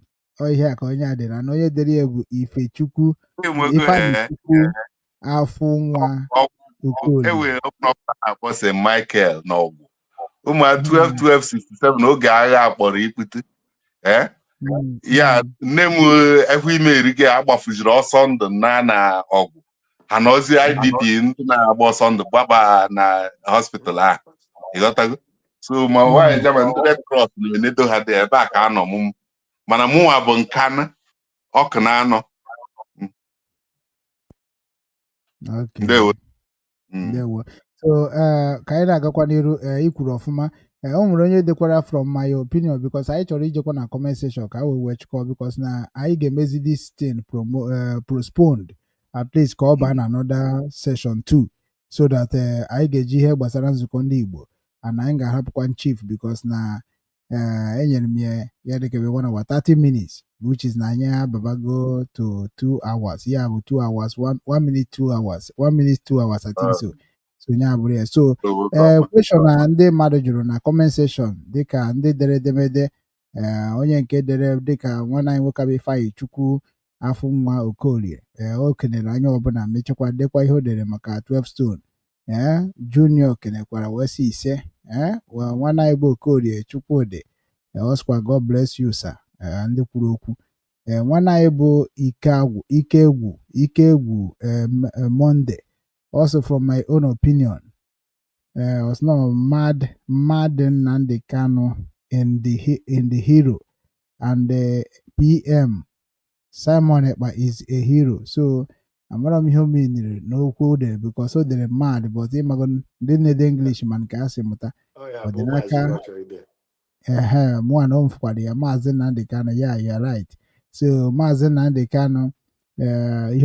From my own opinion, Mazen Nnamdi Kanu is the hero and the PM Simon Ekpa is a hero. So onye nka na-akwadokwa Simon Ekpa na Nnamdi Kanu.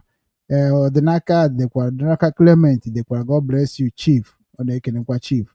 And Ikegwu Monday. But the release of Mazen Nnamdi Kanu will calm everything down. I think so. So here in the comment section.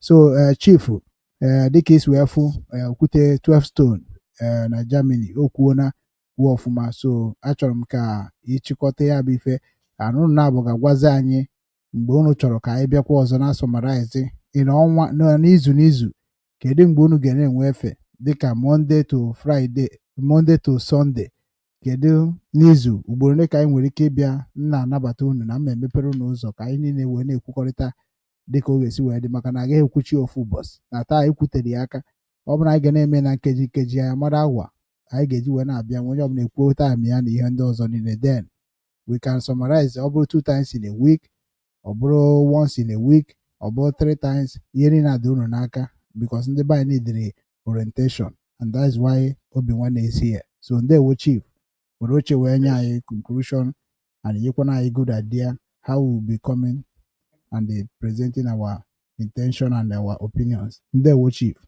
Yeah, man.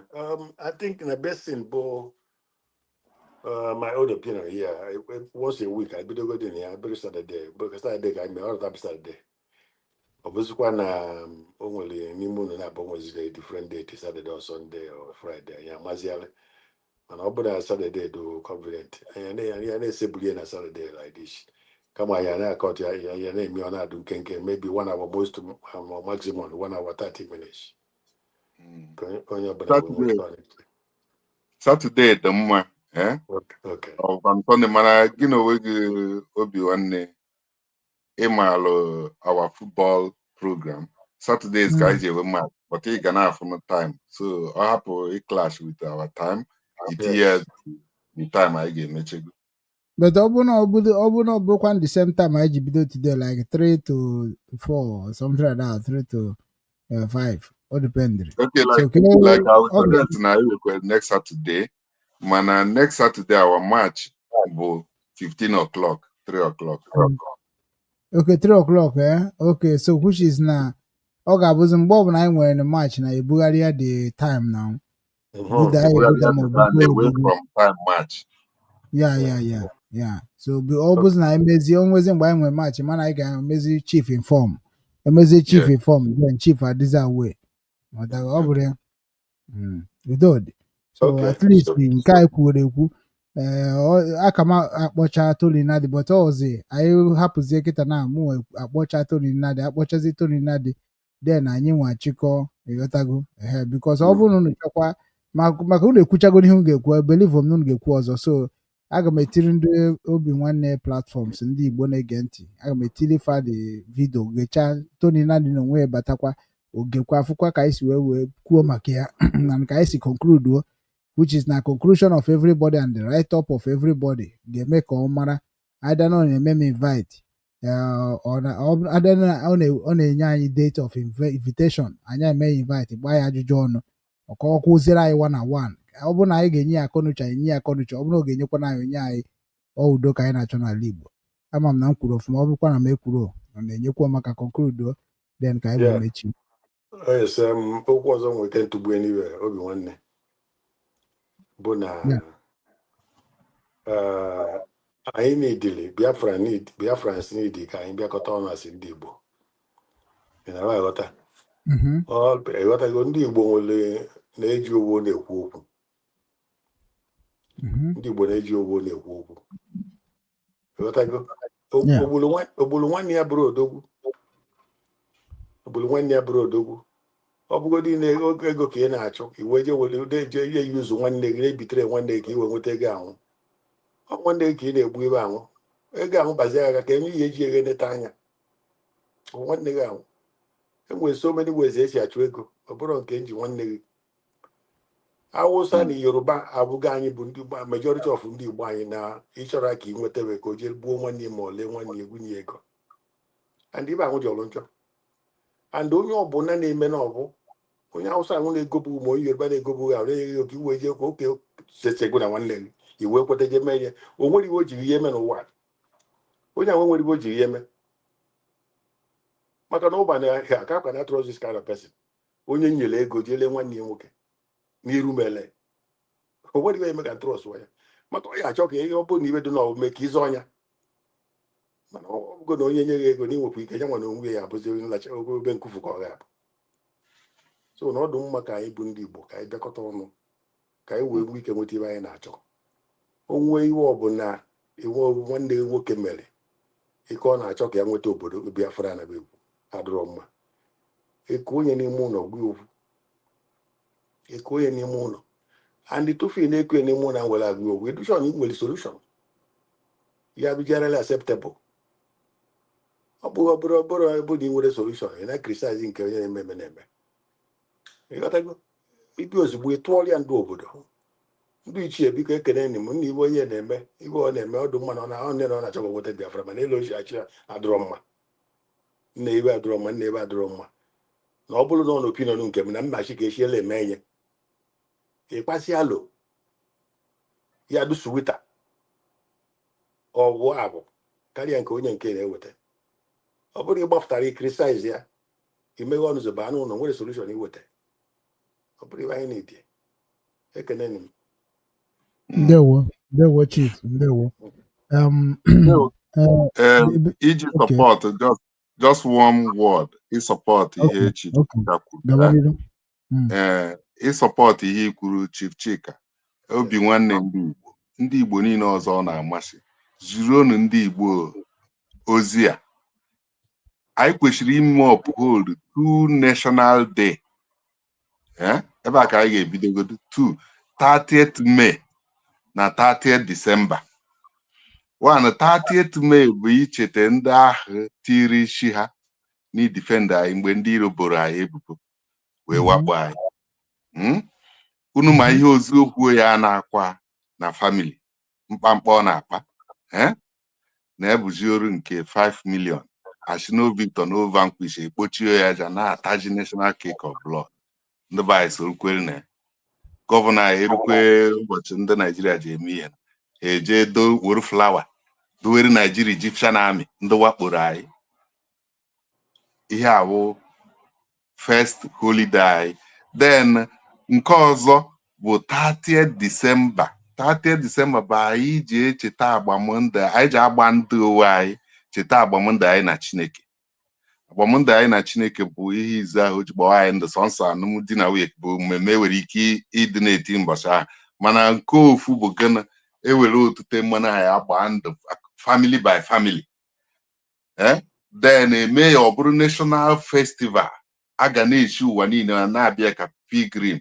O bido 30th a na-edowe nsọ ọchịrị ejighị mbọchị ahụ eyi ozu na 31st anyị ekpokwuo ihe oche ba ejie New Year. Ọ ga-abụ one of the greatest festival on earth.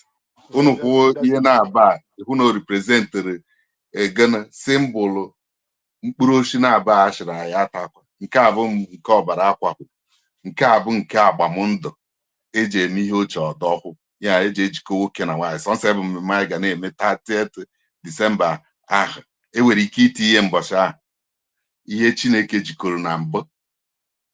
Then ihe ọzọ a na-eme bụ gana agbamndụ otute mmanụ anyị ga-ekpe ekpere nke ewe anyị bụ ọnụ okwu o zuru oke na ọnụ okwu n'elu mmanụ ahụ. Famili ọbụla na-aga line onye ọbụla ga-emetụ mmanụ ahụ ka na-edoghị ya na ihe eji eme ya bụ gana ka anyị mara na anyị bụ ndị dị nsọ, mara kwuo na ọbara anyị bụ ọbara dị nsọ. Ọ bụ na anyị mewe ya ọ sị na Naijiria pere mbe na ndị anyị ga-achịkọta maka ọ bụ otu a nchịkwa unu eweghere Biafran solution a I return to original foundation. Ebe ọzọ ji umbrella ga-ejikọzi anyị bụ ECO, economic ECOWAS, ECO, economic community, North East SWAP na ya bụ ndị Arab. Ọ bụ this stability ga-elid anyị to Ghana, the last kingdom, United States of Africa bụ ihe Ibrahim Traore na-epreach. Ndewo. Thank you very much. Ndewo nna anyị unu kwutechara ya. Enwezi ife nwere ike itinyezi ana m ekene unu ka unu si na ọ ga-adịzi every Saturday, so anyị na-abịa wee na-etinye okwu ọnụ. Onwezikwanụ mgbe m nọrọ na program any emergency ma na-etikwara unu link. Onwezie ka onye nwere opportunity to join maybe emergency, maybe ni nwere ohere join ya okwute nga mụ na gị ga-akpakwa ka anyị mara mgbe anyị ga-eji na-anabata ndị executive of New Rangers ka abịakwa na-emekwa ka ụmụ Igbo na-amara exactly what they need in the New Rangers and ife ndị anyị kwesịkwara ịma important na the benefit, so ka ha wee na-adị awe. And today a na-eme nzukọ ndị Igbo. Nwere ife nwere ike ịgwa ndị Igbo maka nzukọ ndị Igbo ha na-eme today ka i were ya dịka 2 minutes wee nye ha ozi ọma and mekwana ka ndị Igbo n'ụwa na inye mara ihe ndị nzukọ ndị Igbo na-eme na Hamburg today. Ndewo. Akwa ofu okwu a nzukọ ndị Igbo Hamburg abịara m on a divine mission. Nke izu ebu m ụzọ jikọọ Enugu na-anọ ha megịnị mgbe ha nụwa na chọọchị ka anyị na-eme meeting ha kewe mụ achọrọ m ndị nke kewere je kpọpụta ha nye m peace chairman. Then onye nke emebiri appoint fọrọ kpokoro mmadụ n'ebe fọm ọzọ mụ achọkwa atịrị ahụ kwuru ọntịrị kpọghachite ha sacrifice there that seat as peace chairman. I choose Adam ịghọtago and ọ bụ ka nsi gwa ụmụ Enugu ka e votu that day ka eji votu kwọrọ ụfọdụ igbu ichi kwọrọ ụfọdụ chi ọzọ. Ọ bụ ebe na Enugu the only union bụ union ndị Igbo, one state union, the United. Ebe ọzọ bụ na ọgụ na mgba.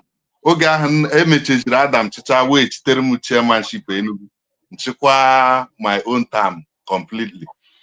Yuzuzie that time na-achị kpọọ chairman ndị union Igbo niile chi ha now n'ọdụ njọ na Igbo eweghị ejikọ ha ọnụ na Hamburg. Chizie every chairman jee na union ebe ọ bụ na ya ewego certificate and for years ọ na-adabara n'ụlọ. Ịghọta mmadụ ịtọ ga-abụ representative ịbịazie National Assembly na mmadụ ịtọ a ga na-emove motion ma ndị ọzọ niile bụ automatic member. Onye ọbụla ga-abịawu on observation level ka the house wee dị in order. N'ọfịs m na Vendenstrasse bụ m nwekwere hall ebe ahụ anyị na-emekwa ihe bọọlụ a mgbe ahụ ịghọtagokwu nji achọ ka anyị niile jikọọ na ha na-abịa. Anyị mere mitin ahụ 2 years ndị na-eme nzukọ ndị Igbo tata bụ oke jụwa mmadụ na-abụ ha mere petron ka ịtọ jụọ ha hesiri anyị ajụwa onye bụ Jizọs kpọtere Lazarus n'ụra maka nke ha meburu emego 30 years until mụnwa bịa si ha na-enu ka eji ele foundation na rock na nke a unu na-eme ọchịchị obo echikwa rejista na ọma nkwụ ebe a ka eji bidozie nzukọ ndị Igbo mana ha ọ bụrụ onye ga-achị sewere okwu na-arịọkwa ha particularly Amankpo Efe ebe the other guy sokwe na patron share mụnwa ada just gị pịachara ya obere because I gave a full program about the Igbo history. So now not the power ahụ ka ha ji eje fọm nzukọ ndị Igbo duto asịrị ị na-echekwa 300 ohu fụkwa gị chọrọ eje ọkwa ebe nji mechikwa otu ahụ nji chọrọ ndị furu n'Enugu ka nji chọkwara ha bịa na nzukọ ndị Igbo bịazie ụbọchị m bịara aha ọ bụrụ ụbọchị e mere elekshọn a and wee munu great aga m eyi unu ọkụ yi unu mmiri ọsịa na ya ga-enye ha ụlọ Igbo House 6 months then ka e voturu congratulation ọsị na ọ bụ ego ya gore gbuo ya na-achị kịta na ọ bụ ego ya na ma amaghị ụdị ego ekere ebe a nshi ihe mere mụnwa bụ izizi a na-abịa impression oke na nsogbu adịghị congratulation okwu ihe dọla na-aha ya ada ya ha so ọ dịzie m surprise ihugo anyị nwa na-akọnde m ndị nọ n'ụlọ na anyị rere votu anyị wee chuzo onye na-achị the guy na owe wee bịa bụrụ ihe a na-emeju inauguration nke ka njọ bụ anyị amaghịzi ọhụụ edohere anyị a bịara ewe ọ bụ ebe ihe ọjọọ adịghị m okwu mma because a treat that case ihe anyị ji mewe Igbo Union bụ gana ashịrị ka anyị promote traditional culture anyị traditional culture anyị bụ family and ọ bụ ebe a ka ekwensu Lucifer ndị na-ama Chukwu na-alacha orange ma ọcha na strike steady ọ bụ ebe anyị na-aya na Germany aya na Britain aya na America bụ anụ nwaanyị kpọgote ebe a ịghọtago nwanne na nwanne nwa afọ Igbo ọ bụkwa ndị ọzọ eje na-eti na ewuye nwanne ha so a bịara wetara anyị udokwu a ịghọtago and ọ bụ against onye a na-eme unu great taa ịghọtago mụnwa agba ihe si ha mba na a ga-etinye okwu ọnụ ha si mba na go to court nsi ha ọkụ unu si eme ndị Igbo na ọ gbasagha anyị na ihe isi ka ezi nke ga-agbasa anyị so ekwugidere use no power maneuver short to everybody up force ime that inauguration. That is one. Secondly, ọ bụ a bad investment because na ị na-atata 1,000 a month ị na-enye ịtata ebe 12,000 mana inauguration ahụ wee mekịta anọ m ndị ọ bụ ebe ihe na-eme uvu ndị Igbo tụọ ego ebe a ka ị na-anụ voice ha hụ power ha a ga-wee spend up to 15,000 euro.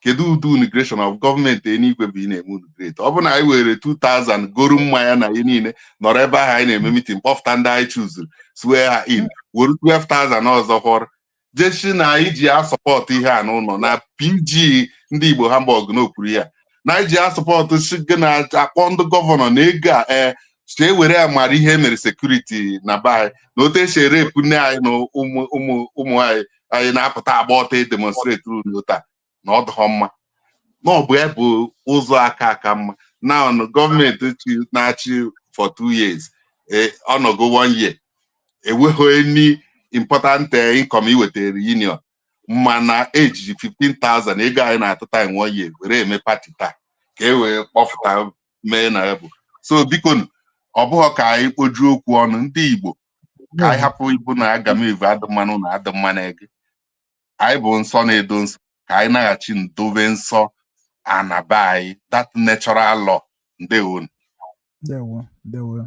okwute 12 stone ndewo anyị na-ekene so ọ ga-adịbakwa oge na-adịrị anya anyị ga-akpọ gị Obinwanne ga-eme gị invite for personal interview about the creation of nzukọ ndị Igbo and also your foundation so ife na anyị ga na-akụ ya nwayọ nwayọ even na ọ bụkwara na o ruo na nke ịgwaba ụmụ Igbo ụzọ ha ga-esi na-agwakwafa so maka na eziokwu bụ ndụ Chief Chika ngwanụ iwe ike gọọ na ya ọfọ na ka anyị naba na ya emegbu na ọfụma nwozi ihe mkpụ n'ọnụ ikwuchapụ ya nwa na ụmadugoro dịka ị na-abazie ndewo omutuo yourself. Ndị ọzọ na-ekene ka anyị na-ekene ndị niile watch this program and ndị ka ya watch kwa watch ma ndị kọmentịrị ma ndị ka ya kọmentịrị ebe anyị chọrọ bụ ka ndị Biafra anyị niile ka anyị bịa n'obu ka anyị bụrụ oke anyị zara aga ọdụ n'okwu ma chi agbajiwunye ya mana ọ bụrụ na ọdụ n'owu ịtụchata ịgbajie ya kedu ihe omini bụ na anyị sọpozu ka anyị kụrụ ọnụ ka anyị were owu obu were owu ube wee na-ede anụ demen chukwu gozie onye ọbụla ise ndewo na okwute ndị Igbo niile daalụ Thank you very much.